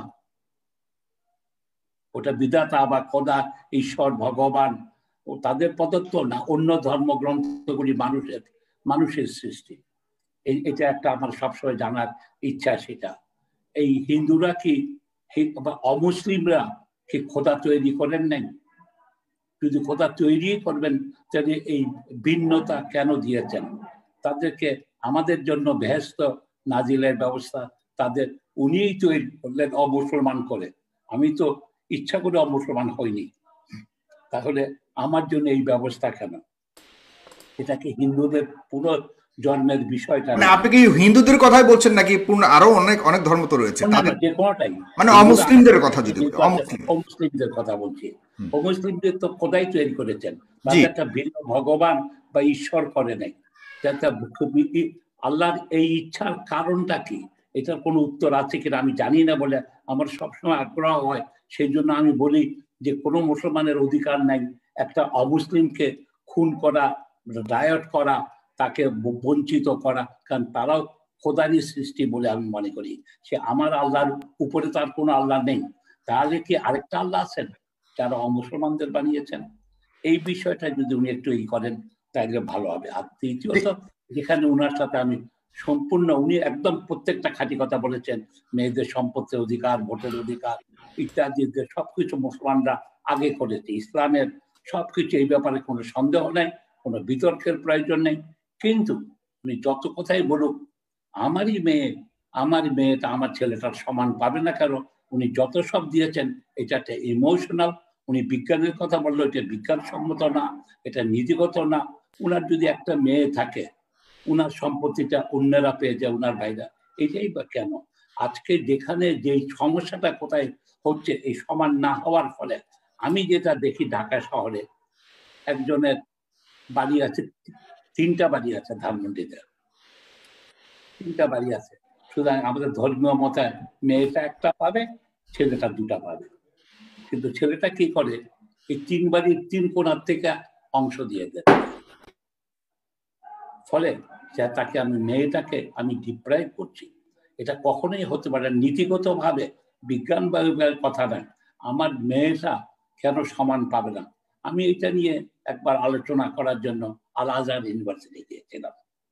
সেখানে আমি যখন WHO এইসব কাজকর্ম করতাম, তো আলেকজান্দ্রিয়াতে যখন গেছি, আমি কায়রোতে গেছি, সেখানে তারা আমাকে যেটা বলেছিলেন, জ্ঞান মুক্তিরা, ওনারা বলেছিলেন যে সেই কালীন যেটা আমাদের আব্বাসী সাহেব বলেছেন, যেই সময় মানুষকে মেরে ফেলা হতো, যেই সময় মেয়েকে নানা অপবাদ দেওয়া হতো, সেই জায়গায় ইসলামের চেয়ে বড় সুযোগ সুবিধা কেউ দেয়নি। এটা একদম অ্যাবসলিউটলি রাইট কথা বলেছেন। কিন্তু তখনকার দিনে ওই প্রেক্ষিত থেকে নিয়ে মেয়েকে 1 ভাগ সম্পত্তি দেওয়া বিরাট অ্যাডভান্সমেন্ট, এই ব্যাপারে কোনো সন্দেহ নেই। যেখানে মেরে ফেলা হয়তো জন্মের সাথে সাথে বা জন্মের পূর্বে, সেই জায়গায় তাকে হত্যাটাকে, এটা হত্যা বলেছে ইসলাম, অত্যন্ত অনৈতিক বলেছে। সেইটা তো করেছে তার জীবিত রাখার জন্য। উনি তো সুসুরা দিয়েই বলেছেন যে এটা সুসংবাদ, একটা কন্যার জন্ম। সেখানে সেই অবস্থায় সেই 600 খ্রিস্টাব্দের 600-650 খ্রিস্টাব্দের মেয়েদেরকে ছেলেদেরকে 2 ভাগ, ওটা হয়তো সঠিক ছিল। কিন্তু আজকে ইসলাম যেহেতু, ইসলামকে যদি এটা করে সবকিছু অপরিবর্তিত, আমার আপত্তিটা বা আমার বোঝার অসুবিধাটা হলো সবকিছু কোরআন নিয়ে আমি তর্ক করা যাবে না, কারণ আমি তো ওনার মতো পণ্ডিত মানুষরা কোরআনের করতে পারি না। আমার দাদি হাফেজ ছিলেন, উনি কোরআন মুখস্থ ছিল, আমাদের তো আমরা দুর্ভাগ্যবশত সেইটা অর্জন করিনি। সেই তর্কে আমি যেতে পারবো না, যেতে চাইও না। ধর্ম একটা আবেগের বিষয় আছে, যুক্তি, কিন্তু এই মেয়েদের সম্পত্তির ইটাকে চাই। আর দ্বিতীয়ত যে যুক্তিগুলি উনি দিয়েছেন, মেয়েরাকে দেখলেই একটা পুরুষের যৌন ইটা, এটা ঠিক পুরাপুরি সাইন্টিফিক না। পুরাপুরি সাইন্টিফিক, একটা আকর্ষণ জন্মাতে পারে, সুন্দরী মেয়েকে দেখেছে, কিন্তু তা বলে একবারে পাগল হয়ে যায়, এটাও সত্যি কথা না। সাইন্টিফিক্যালি ফ্রড থেকে শুরু করে কেউ বলে নাই যে এতটুকু ইয়ে হয় ওনার এটা। ওই উনি যে একটা উদাহরণ দিয়েছেন এক ব্যক্তির, সেটা আমি দেখিনি। হতেও পারে একটা দুটা উদাহরণ দিয়ে সেটা প্রমাণিত হয় না। একটা দুটা দু চারজন উন্মাদ ব্যক্তিত্ব জন্ম হতেই পারে, উন্মাদ হতেই পারে আজকে সেখানে। তো আমি যেটা জানতে চাই, পর্দাটা কোন সনে এসেছিল, কখন? এটার সাথে রসুল্লাহর যে শেষ বিয়েটা হযরত জয়নাবের সাথে, সেই জাতীয় ঘটনার কোনো সম্পর্ক আছে কিনা মদিনাতে উনার লাস্ট ম্যারেজ? হ্যাঁ স্যার, আপনার এখান থেকে আমি আরেকটা টার্ন যাব, আমরা তৃতীয় টার্নে গিয়ে আমরা আজকের অনুষ্ঠান শেষ করব। সেকেন্ড টার্নে আমি এ পর্যায়ে চেয়েছিলাম যে রাজনীতিটাকে যুক্ত করতে, যে খেলাফত বা ইসলামিক রাজনীতি যেটা আমাদের দেশে করতে চাওয়া। উনাদের আমার মতে এখানে ধর্মকে রাখতে হবে অন্তরে, ধর্মকে রাখতে হবে মসজিদে, ধর্মকে এই করতে হবে, আমাদেরকে বিশ্বাস রাখতে হবে, আল্লাহর প্রতি বিশ্বাস, খোদার যে ভালো জিনিসগুলি বলেছেন সেটাকে অনুসরণ করা। কিন্তু কেউ যদি না করে, তাকে ঘৃণা করার অধিকার আমাকে খোদা দেন নাই। সে বেহেশতে যাবে কি না যাবে সেই সব বলারও অধিকার আমার নাই, কোনো মৌলভী সাহেবেরও নাই, আমারও নাই, আলেম সাহেবদেরও নাই। এটা হলো খোদাই তার বিচার করে যার যেটা প্রাপ্য সেটা করে দেন, আখেরের দিনে করবে। কিন্তু এখন আমরা কথায় কথায় যেটাই, তারপরে হলো কি, যে জিনিসটাকে আজকে সবাই ভয় পাচ্ছে কোথায় আমি বলি, আমি কিন্তু ইসলামিক আইন কানুনকে অনেকগুলি জিনিস, অত্যন্ত ভালো জিনিস আছে ইসলামে। আমি একজন চিকিৎসক হিসাবে দেখি, আমি যখন মানুষের শরীরের দিকে তাকাই আমি আপ্লুত হয়ে যাই। খোদার সৃষ্টিটাতে একজন ব্যক্তি কোথায় কেউ বসে নিয়ন্ত্রণ করছে আমাদেরকে, এটা না বুঝে উপায় নেই। আমি যখন একজন জীববিজ্ঞানী হিসাবে, কিন্তু অনেকগুলি ব্যাপারে যেখানে আছে, এটা আমার মনে হয় কি ইমোশনালি আমাদের কাছে আলেম সাহেবরা, আরবিটা যেহেতু আমাদের ভাষা না, আমরা নিজেরা পড়তে পারি না। উনি যেমন এতগুলি অনেকগুলি সূরা পরপর বলে গেলেন, আমি তো একটা বলতে পারলাম না। আমি সবগুলি আমি সবটা স্মরণ রাখতে উনি সূরাও বলেননি, উনি সূরার অর্থ বলেছেন স্যার, ডেফিনেটলি, মানে রেফারেন্স দিয়ে অর্থ বলেছেন। অনেকে আবার অর্থ ছাড়াই সূরা বলেন, সেটা আমরা এর মধ্যে আপত্তি অবশ্যই। আমি তো না করছি না, এটা আরো বেশি আনন্দের জন্য হতো আমি যদি আরবিটাকে ভালোভাবে পড়তে পারতাম। আমি এই দিনও কালকেও আমি এক জায়গায় বলেছি যে আজকে আমাদের স্কুলে আরবি শেখানো উচিত, আজকে আরবি শেখানো উচিত ভাষা হিসাবে। তাহলে এটা একটা সুন্দর ভাষা, তাহলে আমরা এর মর্মার্থটা আরো ভালোভাবে। আর তাছাড়া আমার কর্মজীবনেও সুবিধা হতো আরবি যদি জানতাম। আমাদের যে প্রবাসী ভাইরা যেটা করে, আজকে ভারতে যে অমুসলিমরা আরবি শিখছে, মাদ্রাসায় পড়তে যাচ্ছে, তারা কিন্তু মুসলমান হওয়ার জন্য যাচ্ছে না, তাদের কর্মজীবনের সুবিধার জন্য আসছে। সেগুলির আলাপে তো আমরা চাচ্ছি না। আমরা যেমন মনে করি যে অনেক সময় এই আমাদের কিছু আলেমের, কিছু না, আব্বাস হিসেবের কথা বলছেন, উনি তো ইজ ভেরি লার্নেড ম্যান, সেই জন্য আমি আসতে চাই, ওনার সাথে বাহাস করা যাবে না। বাহাস করার মানে ধর্ম নিয়ে বাহাস করা উচিত না। যেমন কি আজকে হযরত আয়েশার কথাই যদি বলি, আমি যখন হযরত আয়েশার কথা চিন্তা করি আমি আপ্লুত হয়ে যাই। উনি হতেন সারা পৃথিবীর জোয়ান ও বার্ক। উনি যে বসরার যুদ্ধটা করলেন 60,000 মহিলা, যেটার জন্য উনি বলছেন যে আমরা সমান না কেবল না, যিনি বসরার যুদ্ধ করতে পারেন একজন পুরুষ সেনাপতির মতো 60,000 বহর নিয়ে উনি বসরা নগর করলেন। তো উনাকে হারাবার জন্য আলীকে একটা অনৈতিক কাজ করতে হলো, তার উটের এইতে বসিয়ে দিতে হলো। সুতরাং সেই রকম ইসলামের উনি যতগুলি হাদিসে দিয়ে উনি চেষ্টা করছেন। তারপরে যদি দেখি, আমি যখন দেখি কত বুদ্ধিমতী হযরত আয়েশা ছিলেন। উনার যখন হযরত ওমর উনার ওখানেই কবর চাইলেন, উনি বলেন যে পরপুরুষের কবর বাড়িতে, আমার বাড়িতে কি করা হয়। প্রত্যেকটা ক্ষেত্রে এটা অপূর্ব। এটা একটু যদি উনারা যদি খোলা মনে এইসব আলোচনা করার সুযোগ দিতেন, প্রত্যেকটা পড়াশোনা হলে আমার মনে হয় ইসলাম ফোবিয়াটা পৃথিবী থেকে চলে যেত। এটা জাতির দুর্ভাগ্য, ইসলামকে তারা ডার্কেন করার চেষ্টা করছে। সেই জন্য বলছে খোলা মানে আমাদের যেখানে আজকে যেমন উনি খোলা মানেই আলাপ করছেন আমার সাথে, যে এই জিনিসগুলি আরো বেশি হলে পৃথিবী থেকে ইসলাম ফোবিয়া চলে যাবে। অপর পক্ষে ইসলামের কিছুটা সংস্কারের প্রয়োজন আছে, সেটা যুগের কারণে। এই যে মেয়েদের আমার মনের কথা বলেছেন স্যার। স্যার এরপর কারণে আমি সম্পত্তির অধিকারের বিষয়টা ওনাদেরকে এইটা বিষয়টা নিয়ে এইটাকে এই আছে। আমি আরেকজন আলেমের সাথে দেখা করেছিলাম, আমি যেহেতু এটা জানতে চাই, উনি বলেছেন যে আমাকে, আমি সম্পত্তির প্রশ্নটা ওনাকে উঠিয়েছিলাম, উনি আমাকে বলেছেন, নাম বলছিলাম, উনি বলছেন না এটাও ইসলামী বিধান আছে। আমাকে যা বলছিলেন ইসলামী কিরকম, সেটা বাবাকে আগে সমান করে দিয়ে যেতে পারে। বাবা যদি আগেই সমান দিয়ে যায়, শুনছেন আব্বাসী সাহেব? জি স্যার, জি স্যার, শুনছে স্যার। আমি যে বলছি, উনি আমাকে বলেছিলেন যে ইসলামী শরীয়তে আমি আমার মেয়েটা একবার পাবে, ছেলেটা দুবার। ইনফ্যাক্ট আমার একটা ছেলে একটা মেয়ে আছে। অবশ্য আমার কোনো সম্পত্তি নেই, কারণ আমি সোশ্যালিস্ট। আমি কোনো সম্পত্তিতে বিশ্বাস করি না, আমার নেই। কিন্তু এইখানে আপনার সম্পত্তি নাই মানে স্যার, আপনার তো গণস্বাস্থ্য কেন্দ্র থেকে শুরু করে অনেক আমার সম্পত্তি নাই, এটা একটা ওয়াকফ সম্পত্তি। আমি তার একজন ট্রাস্টি। আমার কোনো ঢাকা শহরে বাড়িঘর নেই, আপনার বিলাতে নেই, আমি কখনো বাড়িঘর করিনি, জায়গা কিনিনি, কিছুই নেই। কিছু হয়তো কিছুই নাই না, তারপর বর্তমান থাকছেন আমার শাশুড়ির, আমি ঘর জামাই, আমি শাশুড়ির বাড়িতে থাকি, তাদের দয়াতে থাকি, তাদের দেখাশোনা, তাদের দয়াতে।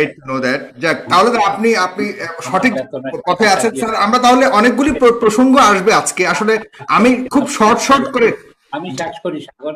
তা উনি আমাকে বললেন যে আমাদের ইসলামিক এইতে মেয়েটা একটা পাবে, ছেলেটা দুটা পাবে, কিন্তু আপনি ইচ্ছা করলে এটা শরীয়ত বিধান মোতাবেক হবে, বাবা তার জীবিতকালে ইচ্ছা করলে দুজনকে সমান ভাগে দিয়ে যেতে পারেন। এটাই আমার মনে, এইটাই হয়তো ইসলামের যদি এটা থাকে। উনি আমাকে এটা বলেছেন, এক আলেম, ওনার মতোই আলেম, এইটাতে। আর এটা খুব ভালো মতো এটা বলেন না কেন, এই যে ইসলামের বিরুদ্ধে যে নানা রকম অপপ্রচেষ্টা আছে, এইটার যদি উত্তরটা জানানো হয়, এটাকে প্রহিবিট করে নেয় আছে। ওইটা যে কথাগুলি উনি বলেছেন এগুলি তো ঠিকই আছে। এই দিকের আর কি আমার মনে হয় আমাদেরও একটু সহনশীল হওয়ার প্রয়োজন আছে ধর্মের ব্যাপারে সহনশীল হওয়ার দেখাচ্ছে। আমাদের লোকজনকে ধর্মটাকে আরো ভালোভাবে শিক্ষাদান করার প্রয়োজন। অপরপক্ষে কাউমি মাদ্রাসা থেকে প্রত্যেকটাতে বিজ্ঞান পড়ানো উচিত, অঙ্ক করানো উচিত, ইংরেজি ভাষা। আর এইদিকে আমরা যারা অন্য এইতে আমাদের আরবি শেখানো উচিত বলে আমি মনে করি। জি, আপনি পরবর্তী টার্নে স্যার আপনার কাছ থেকে হাজরে আসওয়াদকে আপনি আমার একটা অনুষ্ঠানে আপনি মূর্তি বলে দাবি করেছিলেন, সে বিষয়ে আপনি একটু ব্যাখ্যা করবেন পরের টার্নে স্যার। আমি এই টার্নে অলরেডি এনায়েতুল্লাহ আব্বাসী হুজুরের কাছে প্রায় 10টারও বেশি প্রশ্ন আমরা করে ফেলেছি বা আপনি করেছেন। হুজুর, আপনি কিছু ব্যাখ্যা দেওয়ার ক্ষেত্রে আলেমদের এক একজনের এক এক রকম মতামত আছে। স্যার আপনি একটু আনমিউট করবেন দয়া করে। হুজুর একটু আনমিউট করবেন, আপনার ওখান থেকে একটু আনমিউট করবেন। জি জি হুজুর, এখন শুনতে পাচ্ছি। সাগর, জি শোনেন, আগে ডক্টর জাফরুল্লাহ সাহেবের জবাবগুলো দেওয়া উচিত। জি জি, সেটাই করবেন, আপনি সেটাই করবেন।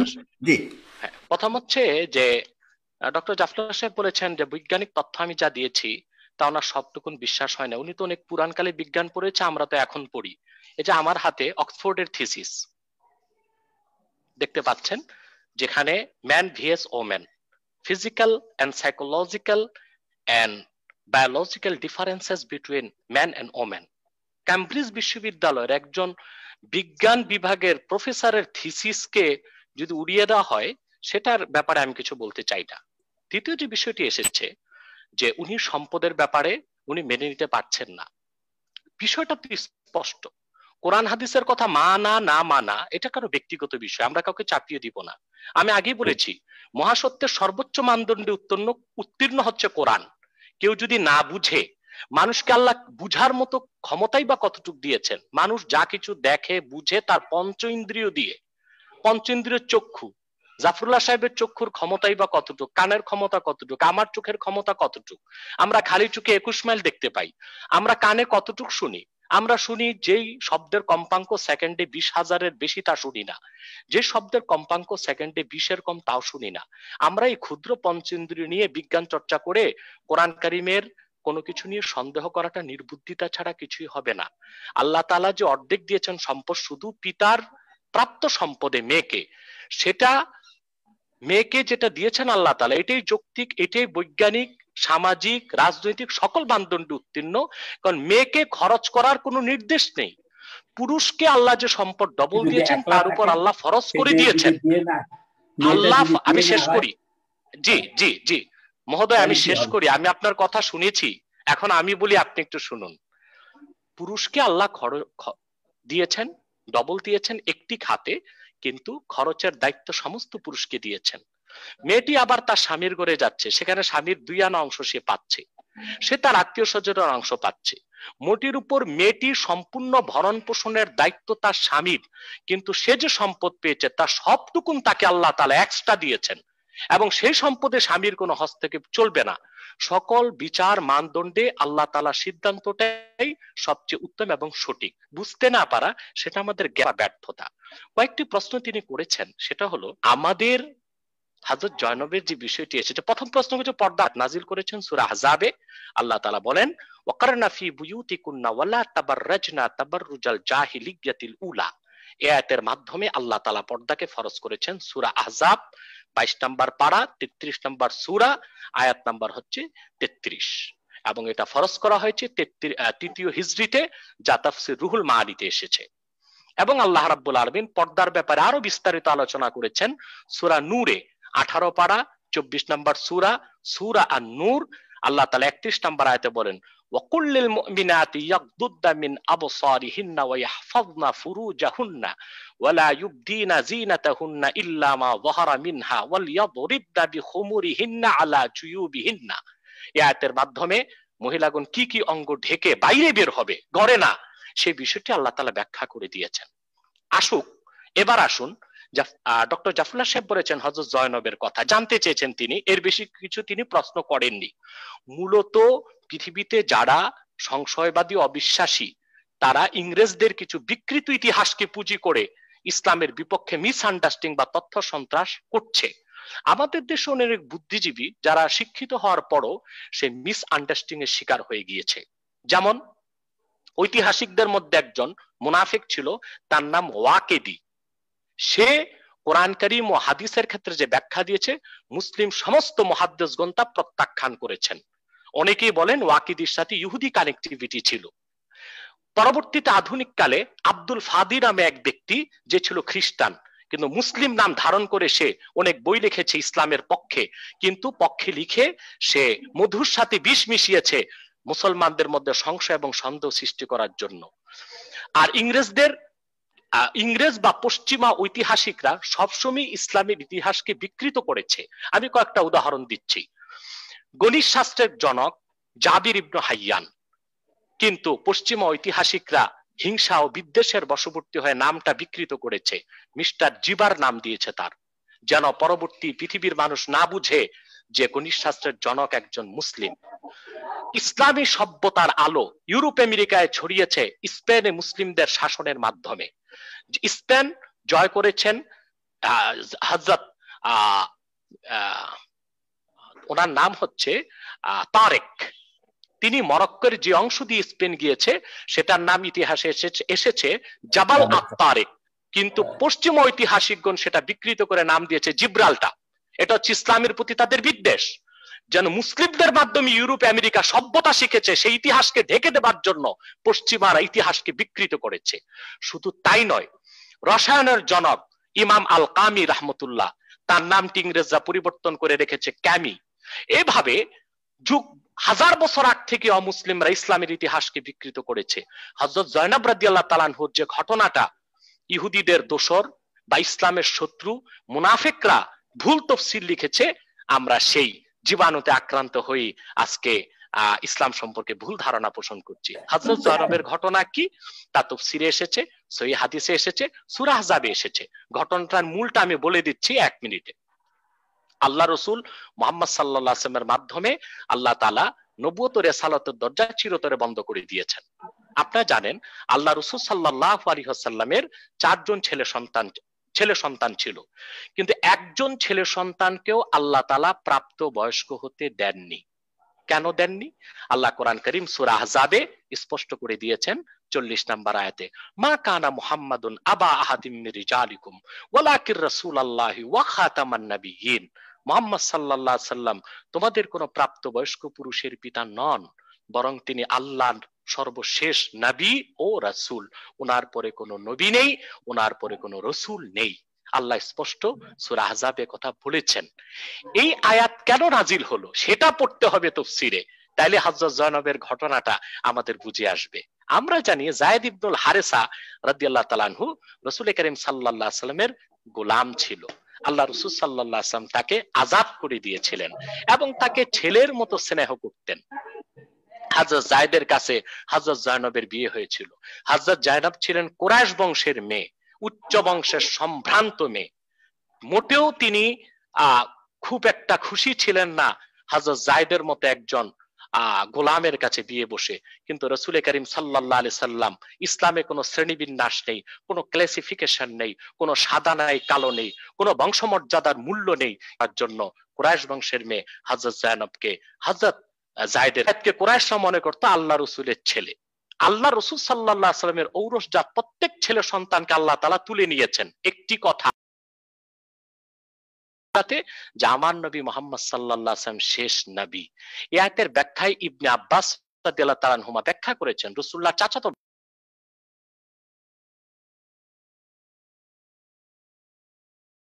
আখতিম বিমুহাম্মাদিন সাল্লাল্লাহু আলাইহি ওয়াসাল্লামের নবুওয়া লাজাআলতু লাহু ইবনান ইয়াকুনু বাদাহু নবী। আল্লাহ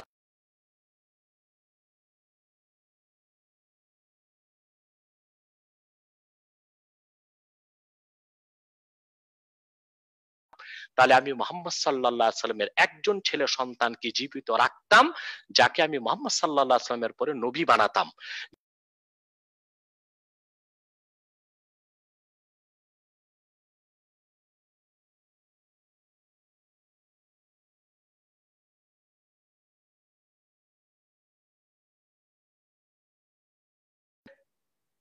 কোন পালিত পুত্র নয়, ছেলে নয়, মুখে বলা ছেলে কোনোদিন ছেলে হতে পারে না, তা প্রমাণ করার জন্যই পরবর্তী ঘটনাগুলো হয়েছে।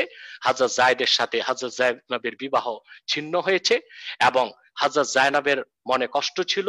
হযরত যায়েনবের পক্ষ থেকে রাসূলুল্লাহর কাছে প্রস্তাব করা হলো। হযরত যায়েদ নিজ মনে খুশি মনে সেপারেশনকে মেনে নিয়েছেন। পরবর্তীতে রাসূল করিম সাল্লাল্লাহু আলাইহি ওয়াসাল্লাম হযরত যায়েনবকে বিয়ে করেছেন। এটা একটি স্পষ্ট বিষয়, সুস্পষ্ট ইতিহাস, যা হাদিস শাস্ত্রে স্পষ্ট রেফারেন্সের সাথে এসেছে, কোরআন কারীমের সমস্ত নির্ভরযোগ্য তাফসীরের মধ্যে এসেছে। এই ইতিহাসটিকে ইহুদি ও তাদের সাথে কানেক্টিভিটি আছে যারা, তারা বিকৃত করার চেষ্টা করেছে। আল্লাহ তাআলা হযরত যায়েনবের বিয়ের মাধ্যমে এটাই প্রমাণ দিয়েছেন যে মুহাম্মদ সাল্লাল্লাহু আলাইহি ওয়াসাল্লামের কোনো ছেলে সন্তান নেই। যায়েদ, যেটাকে মুখ বলা ছেলে সন্তান বলা হতো, সে ছেলে সন্তান নয়। এটা হচ্ছে আল্লাহ তাআলার মাকসাদ। তারপর আমাদের সম্মানিত গণস্বাস্থ্যের পরিচালক ডক্টর জাফর সাহেব বলেছেন মায়েশা রাদিয়াল্লাহু তাআলা আনহার কথা। এখানেও ইতিহাস বিকৃত হয়েছে। মায়েশা রাদিয়াল্লাহু তাআলা আনহা যুদ্ধের নেতৃত্ব দেননি। খোলাফায়ে রাশিদিনের ক্ষেত্রে কি হয়েছে, ইতিহাস কি বলে? আমরা কাদের ইতিহাস পড়ি? মিস্টার হিট্রির ইতিহাস পড়ি।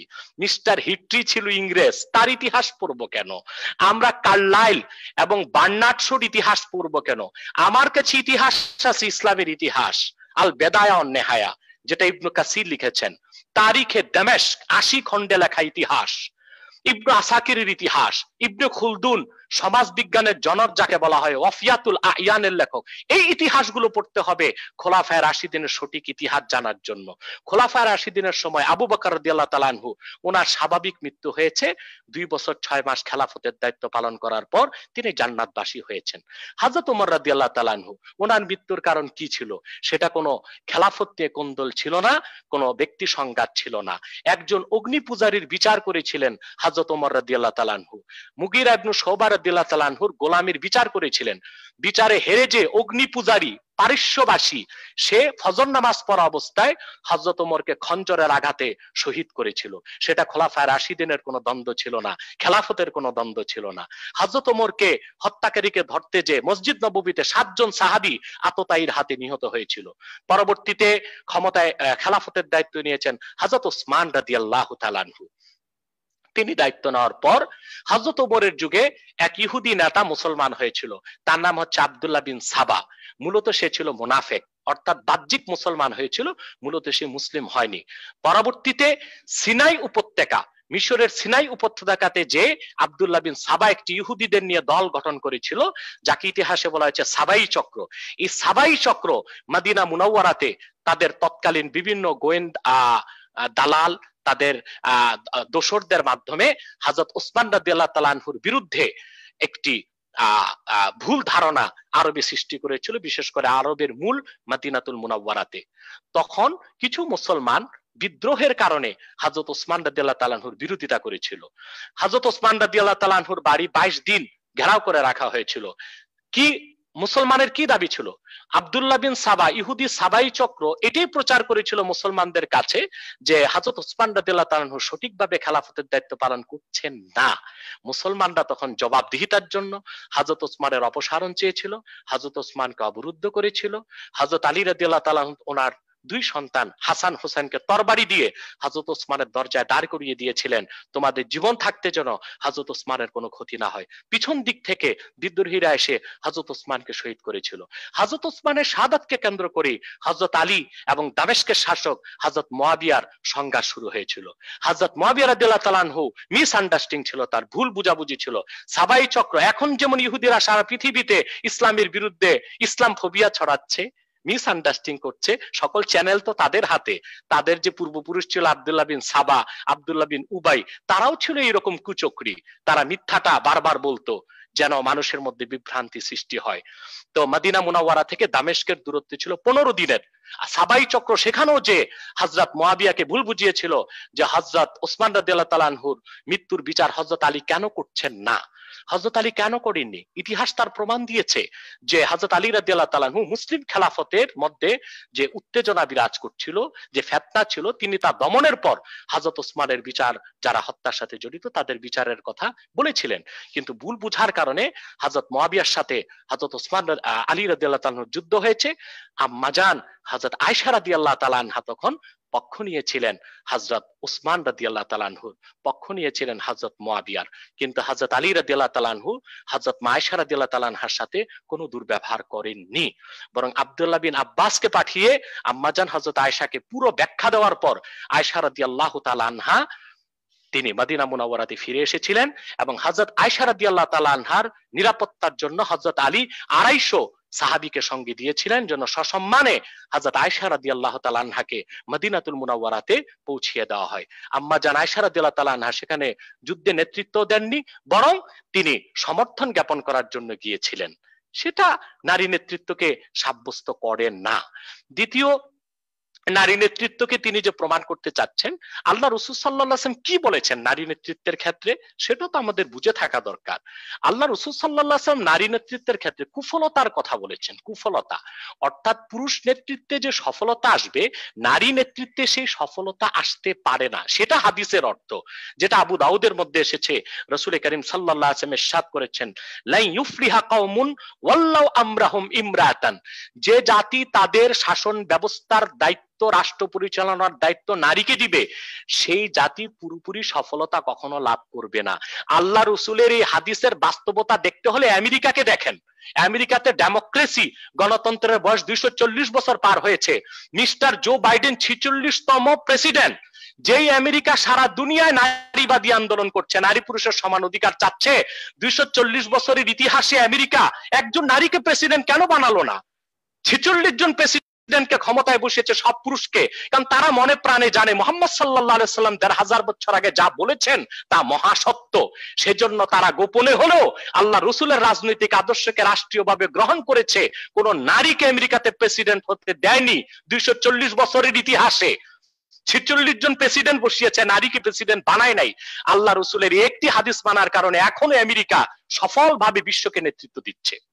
এরপর ডক্টর জাফরুল্লাহ সাহেব একটি কথা বলেছেন যে ইসলাম ব্যক্তিগত বিষয়, এটা রাষ্ট্রীয় বিষয় না। না, ইসলাম কোনো ধর্ম নয়, এটা বুঝতে হবে।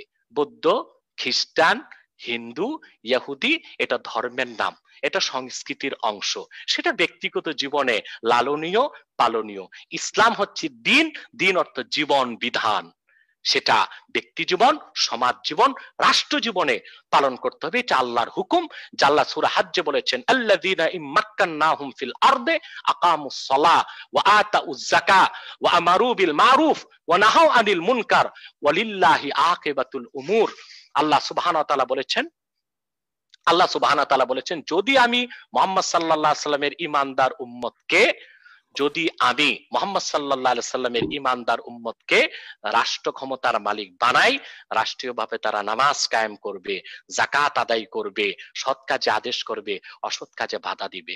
সাগর, আপনি একটি প্রশ্ন করেছিলেন যে হিন্দু, বৌদ্ধ, ইহুদি, খ্রিস্টান তারাও তো আল্লাহর সৃষ্টি। একটু শর্ট করে যদি সবগুলোর উত্তর দেন হুজুর, তাহলে আমরা অন্যান্য প্রশ্ন দিচ্ছি, আমি সবগুলোর উত্তর দিচ্ছি, লাস্ট কথাটা আমি শুনবো। তবে সবগুলো উত্তর দিচ্ছি, কিন্তু আমাদের সম্মানিত জাফরুল্লাহ মহোদয় সাহেব ধৈর্য ধরবেন কিনা আমি জানি না। উনি মানে অনেকক্ষণ বসে থাকতে পারেন না, তো প্রায় 1.5 ঘন্টা হয়ে গেছে। আপনি যে একটু অন্যান্য চলে যাবেন, জি সব শর্ট করে যদি একটু বলেন আর কি। হ্যাঁ জি জি জি, আমি বুঝতে পেরেছি আপনি চলে যাবেন, তবে উত্তরটা দিচ্ছি খুব সংক্ষেপে। জি হ্যাঁ, আপনাকে শুনতে পাচ্ছি না স্যার। হ্যাঁ জি জি, সংক্ষেপে দিচ্ছি সাগর, সংক্ষেপে দিচ্ছি। আমি কোনো প্রশ্নের উত্তর বাদ রাখি না আল্লাহর রহমতে। আমি তো জাফরুল্লাহ স্যার তো আমাকে দাওয়াত করেছেন তার বাড়িতে, আমি তো সময় পাচ্ছি না যেতে। আমি তো চা খেতে যাবো ওনার বাসায়, আর আমি দরবার শরীফে আনবো ওনাকে চা খাওয়ার জন্য, আরো অনেক কিছু খাওয়ার জন্য ইনশাআল্লাহ। আমরা প্রতিটি মানুষের কল্যাণ চাই। রাসূল করিম সাল্লাল্লাহু আলাইহি সাল্লাম বলেছেন, মুসলমান শুধু মুসলমানের জন্য নয়, একমাত্র মুসলমান অসাম্প্রদায়িক, আর সব ধর্মের লোক সাম্প্রদায়িক। মুসলমানকে আল্লাহ বলেছেন, কুনতুম খায়রা উম্মাতিন উখরিজাত লিন-নাস, উম্মতে মুহাম্মাদি তোমরা সর্বশ্রেষ্ঠ জাতি, তোমাদেরকে বের করা হয়েছে গোটা মানব জাতির কল্যাণে। অতএব ইসলামটা শুধু মুসলমানের জন্য না, শুধু ব্যক্তি জীবনের জন্য না, সারা পৃথিবীর জন্য, সারা দুনিয়ার জন্য। তাহলে আপনারা অন্য জাতিদের জন্য দোয়া করেন না কেন, বা অমুসলিমদের জন্য? আপনাদের বলছি সাগর, আমি আরেকটা প্রশ্ন নিব। শর্টকাট বলছি। আমাদের জাফরুল্লাহ স্যার সহ যত বুদ্ধিজীবী বাংলাদেশে আছেন, যারা দেশের কল্যাণ চান, জাতির কল্যাণ চান, তাদেরকে একবার নয় 1000 বার কোরআন হাদিস বুঝাতে আমরা প্রস্তুত আছি। প্রয়োজনে আমরা 10টা, আমাদের মাহফিলগুলো মানুষ নিয়ে যায় 2 বছর আগে ডেট করে, তারপর আমাদেরকে যেতে হয়। ওনাদের মতো বুদ্ধিজীবীদেরকে কোরআন হাদিস বোঝানোর জন্য আমরা 10টি মাহফিল বাদ দিয়ে দিব, কারণ ওনারা বাংলাদেশের মাথা, ওনারা ঠিক, বাংলাদেশ ঠিক। আমি যেটা বলছি যে আমরা অমুসলিমদের জন্য দোয়া করি, কে বলেছে দোয়া করি না? আমরা প্রত্যেক দোয়াতে বলি, আল্লাহ পৃথিবীর সকল মানুষের জন্য ইসলামের দরজাকে উন্মুক্ত করে দাও, পৃথিবীর প্রতিটি মানুষকে হেদায়েত করে। দোয়া তো আমরা করি না, কে বলেছে? এখন প্রশ্ন হলো, আল্লাহ তো সবার রব, সবার স্রষ্টা, কিন্তু অমুসলিমরা জাহান্নামে যাবে কেন? এটা সংক্ষেপে উত্তর দিচ্ছি। আমরা যখন এসএসসি পাশ করেছি, এটা 94-95 এর সময়ের কথাই বলছি, তখন আমাদের কম্পালসারি সাবজেক্ট ছিল ম্যাথ, বাংলা সাহিত্য, ইংরেজি, এগুলো ছিল। আরেকটা ছিল অপশনাল সাবজেক্ট। বাংলাদেশে তখন কম্পিউটার মাত্র এসেছে, কম্পিউটার সায়েন্স নামে একটা বই পড়তাম আমরা 250-300 পৃষ্ঠার। এটাতে যারা ফেল করেছে এই সাবজেক্টে, তাদের সবাইকে টেস্টে অ্যালাউ করা হয়েছে এবং তারা এসএসসি পরীক্ষা আমাদের সাথে দিয়েছে। কিন্তু এসএসসি পরীক্ষায় যারা এই কম্পালসারিতে ফেল করেছিল অপশনালে, তাদেরকেও প্রমোশন দিয়ে দেওয়া হয়েছে। কিন্তু আমাদের সাথে যারা ম্যাথে, ইংরেজিতে ফেল করেছিল, তারা ইন্টারমিডিয়েটে ভর্তি হতে পারে নাই, তারা প্রমোশন পায়নি। আসলে প্রত্যেকটা মানুষ আল্লাহর বান্দা, আর পৃথিবীটা পরীক্ষার একটা জায়গা। আল্লাহ 2টো সাবজেক্ট রেখেছেন, ওই 2 সাবজেক্টে পাশ করলে জান্নাত যাওয়া যাবে। সে যেই কোনো লোক হোক, যেই কোনো বংশের হোক, গোত্রের হোক, বর্ণের হোক, 2টো সাবজেক্টে তাকে পাশ করতে হবে। একটি হচ্ছে ঈমান, আর একটি হচ্ছে আমল। আল্লাহ বলেছেন, ইল্লাল্লাযীনা আমানু ওয়া আমিলুস সালিহাত, যারা ঈমান আনয়ন করবে, নেক আমল করবে, আল্লাহ তাদেরকে জান্নাত দিবেন, সে যে কোনো বংশের হোক, গোত্রের হোক। আর যদি এই সাবজেক্টে ফেল হয়ে যায়, তাহলে সে জান্নাতে যেতে পারবে না। আমরা এটার উপরে ক্লিয়ার হয়েছে স্যার। আপনি জি স্যার, আপনি আনমিউট করবেন। জি, আল্লাহ রাসূল সাল্লাল্লাহু আলাইহি ওয়াসাল্লামের হাদিস আছে, জাফরুল্লাহ স্যার একটু আনমিউট করবেন। আল্লাহ রাসূল সাল্লাল্লাহু আলাইহি ওয়াসাল্লাম ইরশাদ করেছেন, কুল্লু মাউলুদিন ইউলাদু আলাল ফিতরা ফাআবাওয়াহু ইউহাউইদানিহি আও ইউনাসসিরানিহি আও ইউমাজ্জিসানিহি। প্রতিটি মানুষ, কি মুসলিম, কি হিন্দু, কি বৌদ্ধ, কি খ্রিস্টান, জন্মনে মুসলিম হিসেবে। আল্লাহ কারো সাথে বেইনসাফ করেন না, তার জন্মটা মুসলিম হিসেবে হয়। তার পিতা মাতা হয় তাকে ইহুদি বানায়, না খ্রিস্টান বানায়, না অগ্নি পূজারী বানায়। কিন্তু পৃথিবীতে আল্লাহ তাআলা গাইডলাইন দিয়েছেন কোরআন। আল্লাহ কোরআনে বলেছেন, ইন্না খালাকনাল ইনসানা মিন নুতফাতিন আমশাজ, আমি বিস্তৃত বীর্য থেকে মানুষকে তৈরি করেছি। তারপর আল্লাহ বলেন, আমি মানুষকে হেদায়েত করেছি, হয় সে হেদায়েতকে গ্রহণ করবে কি গ্রহণ করবে না।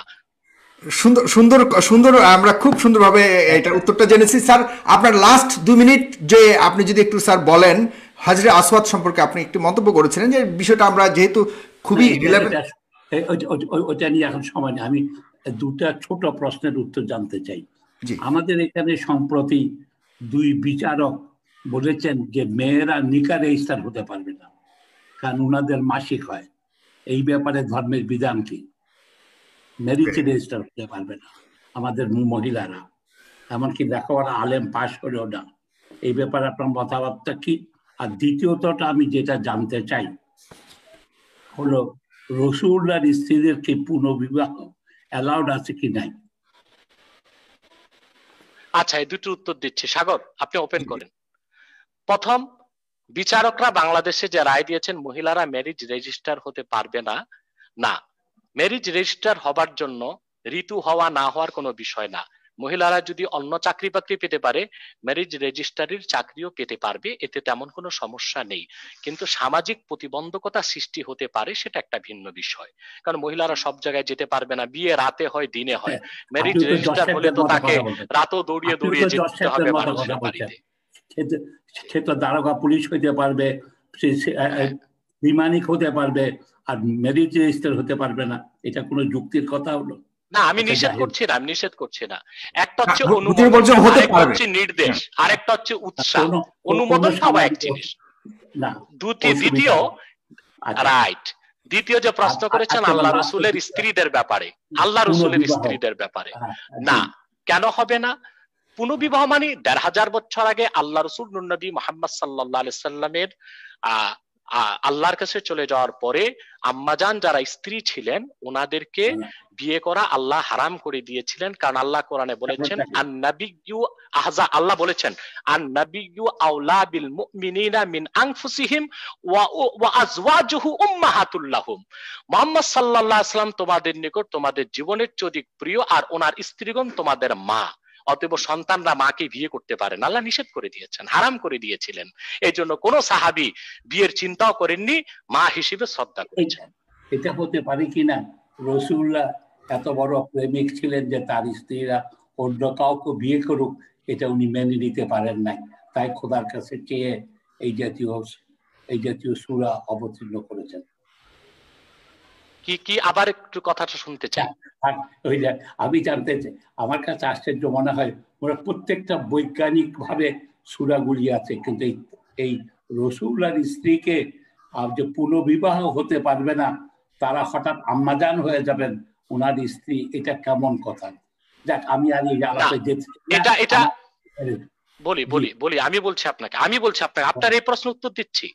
আমি বুঝতে পেরেছি যে পুরো 30 পারা কোরআনের প্রতি আপনার বিশ্বাস নেই, আপনার রোগটা এখানে। আমি আপনাকে বলে দিচ্ছি, কোরআনের শুরু থেকে শেষ, বিসমিল্লাহর বা থেকে মিনাল জিন্নাতি ওয়ান নাসের সিন পর্যন্ত প্রতিটি বাক্যের প্রতিটি শব্দ আল্লাহর কাছ থেকে এসেছে, মুহাম্মদ সাল্লাল্লাহু আলাইহি ওয়াসাল্লাম চেয়ে কিছু নেননি। আমি তার প্রমাণ দিচ্ছি আপনাকে। আপনি বলুন তো, আল্লাহ রাসূল মুহাম্মদ সাল্লাল্লাহু আলাইহি ওয়াসাল্লাম স্ত্রীগণের মধ্যে সবচেয়ে বেশি প্রাধান্য দিয়েছেন হযরত খাদিজাকে। কোরআনের কোথাও কি হযরত খাদিজার নাম এসেছে? আমি তো মনে করি হযরত আয়েশা। না, আমি মনে করি আপনার ধারণা না, আয়েশা না, খাদিজাকে। রাসূল করিম সাল্লাল্লাহু আলাইহি সাল্লাম হযরত আয়েশাকে প্রাধান্য দিয়েছেন, কিন্তু 30 পারা কোরআনের কোথাও আয়েশার নামটা কেন আসে নাই? যদি আল্লাহ রসুল ওনার মন মতো আয়াত নাজিল করাতেন আল্লাহর কাছ থেকে, তাহলে অসংখ্যবার আয়েশার নাম আসতো, খাদিজার নাম আসতো। কোরআনে এসেছে ঈসার মা মরিয়মের নাম, আয়েশার নাম আসে নাই, খাদিজার নাম আসে নাই। শুধু কি তাই রাসূল করিম সাল্লাল্লাহু আলাইহি সাল্লাম ওনার মাকে পাননি। কোরআনের কোথাও কি আমিনা নামে সূরা এসেছে, আমিনার নাম এসেছে, মা আমিনার নাম? কিন্তু মারিয়ামের নামে সূরা এসেছে। তাহলে বোঝা যায় কোরআন আল্লাহ রসুলের তৈরি করা নয়। আর আল্লাহ রসুল যা চাইতেন তা কোরআন হয়নি। মহান আল্লাহ তাআলা যা চেয়েছেন নাজিল করেছেন সেটাই কোরআন হয়েছে। অথবা আপনার কথাটা আপনাকে প্রত্যাহার করা উচিত এবং আল্লাহর কাছে তওবা করা উচিত। মুহাম্মদ সাল্লাল্লাহু আলাইহি সাল্লাম উনি যা চেয়েছেন সেটা আল্লাহর কাছ থেকে চেয়ে কোরআন বানাননি, বরং আল্লাহ নাজিল করেছেন। আর নবী ওয়া আওলা বিল মুমিনিনা মিন আনফুসিহিম ওয়া আজওয়াজুহু উম্মাহাতুল লাহুম। মুহাম্মদ সাল্লাল্লাহু আলাইহি ওয়াসাল্লাম তোমাদের জীবনের চেয়ে অধিক প্রিয় এবং মুহাম্মদ সাল্লাল্লাহু আলাইহি ওয়াসাল্লামের স্ত্রীগণ তোমাদের মা। এটা আল্লাহর নির্দেশ, আল্লাহর বিধান। এটা কোন সূরা? এটা তারিখ সূরা আহজাব, সূরা আহজাব 6 নম্বর আয়াত। ঠিক আছে, আপনাকে অনেক ধন্যবাদ, অনেক কিছু জানতে পারলাম। স্যার আপনি যে আপনার কোনো কথা যদি থাকে তো আমরা বলতে পারি, আদারওয়াইজ আমরা এখানে শেষ করব। তবে এই পর্যন্ত অনুষ্ঠানটি 45,000 মানুষ দেখছে। 44 সাগর, আমি ডক্টর জাফরুল্লাহ মহোদয়ের উদ্দেশ্যে বলবো যে আপনাকে একটু বলবো, আপনি জ্ঞানী মানুষ, আপনি বিচক্ষণ, আপনি প্রজ্ঞাবান। আমি শেষ করছি। আপনি জ্ঞানী মানুষ, আপনি জ্ঞানী মানুষ, আপনি প্রজ্ঞাবান। আমি চাই আল্লাহ আপনাকে পূর্ণ হেদায়েত করুন। কোরআন কারীম পুরাটাই বিশ্বাস করতে হবে, মুহাম্মদ সাল্লাল্লাহু আলাইহি সাল্লামের সব হাদিসকে বিশ্বাস করতে হবে। একটি ফুটন্ত গোলাপ, জি না, ওই যে আপনি আম্মাজানদের ব্যাপারে আয়াতটা নিয়ে একটু সন্দেহ পোষণ করেছেন, জানতে চাওয়া আর কি, জানতে চাওয়া। শেষ করছি। একটি ফুটন্ত গোলাপ দেখলে বোঝা যায় এটা গোলাপ, মধ্যাহ্নের দিবাকর সূর্য দেখলে বোঝা যায় এটা সূর্য। আল্লাহর কোরআন উন্মুক্ত মনে পড়ুন, আপনি বুঝতে পারবেন এটা আল্লাহর কালাম। নূর নবী মুহাম্মদ সাল্লাল্লাহু আলাইহি ওয়াসাল্লামের উপর অবতীর্ণ কিতাব কোরআন, যা আল্লাহর শ্রেষ্ঠ কুদরত, মুহাম্মদ সাল্লাল্লাহু আলাইহি ওয়াসাল্লামের শ্রেষ্ঠ মুজিজা। অতএব সেই কোরআনের কিছু বুঝতে যদি আমাদের সমস্যা হয়, বুঝতে হবে আমাদের বুঝের সমস্যা, সেটা কোরআন হাদিসের সমস্যা নয়। আমি মহান আল্লাহর কাছে আপনার কল্যাণ কামনা করছি, আপনার হেদায়েত কামনা করছি। জি দর্শক সবাইকে অনেক অনেক ধন্যবাদ। উন্মুক্ত মন কামনা করছি আপনার। দীর্ঘ মুহূর্তে 45,000 পিপল দেখছেন আমার ইউটিউব এবং আমার ফেসবুক পেজের মধ্যে আপনারা দেখছেন। সবাইকে অশেষ ধন্যবাদ জানাচ্ছি। প্রতি মাসে হুজুর আমিও সাগর, আমিও আল্লাহর কাছে উন্মুক্ত মন চাই। আর ডক্টর জাফরুল্লাহ সাহেবের জন্য বলবো, এই যে সিনা যা দেখতেছেন আমার 40 ইঞ্চির বেশি, পুরাটাই মন আপনাদের জন্য এটা উন্মুক্ত আছে। আমি প্রতি মাসে একটি করে অনুষ্ঠান এই ধরনের করব, যেখানে এনায়েতুল্লাহ আব্বাসী হুজুর আমার এখানে আসবেন। প্রতি মাসে একবার করে তিনি কথা দিয়েছেন।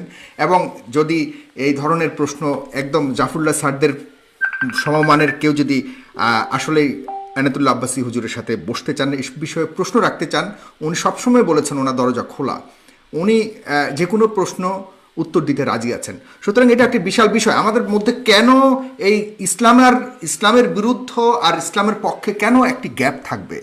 হোক ইসলামের বিজয়, হোক অন্যদের বিজয়, কিন্তু গ্যাপটা নিয়ে আমরা যতদিন থাকব আমাদের সমাজে কখনোই শান্তি বিরাজ করবে না। সেই জন্য আমার এই প্রচেষ্টা। দর্শক, আমরা চাই যে ঘাটতিটুকু আছে আমাদের মধ্যে, যে দূরত্বটুকু আছে, এটা লাঘব হোক। কারণ ধর্ম নিয়ে অনেক ভুল বোঝাবুঝি হচ্ছে, সেটাকে কমিয়ে যদি আমরা একটা পথে আসি, ইনশাআল্লাহ এই দেশে সুন্দর একটি সমাজ প্রতিষ্ঠিত হবে। আসসালামু আলাইকুম ওয়া রাহমাতুল্লাহি ওয়া বারাকাতুহু। জি ভালো থাকেন। আসসালামু আলাইকুম।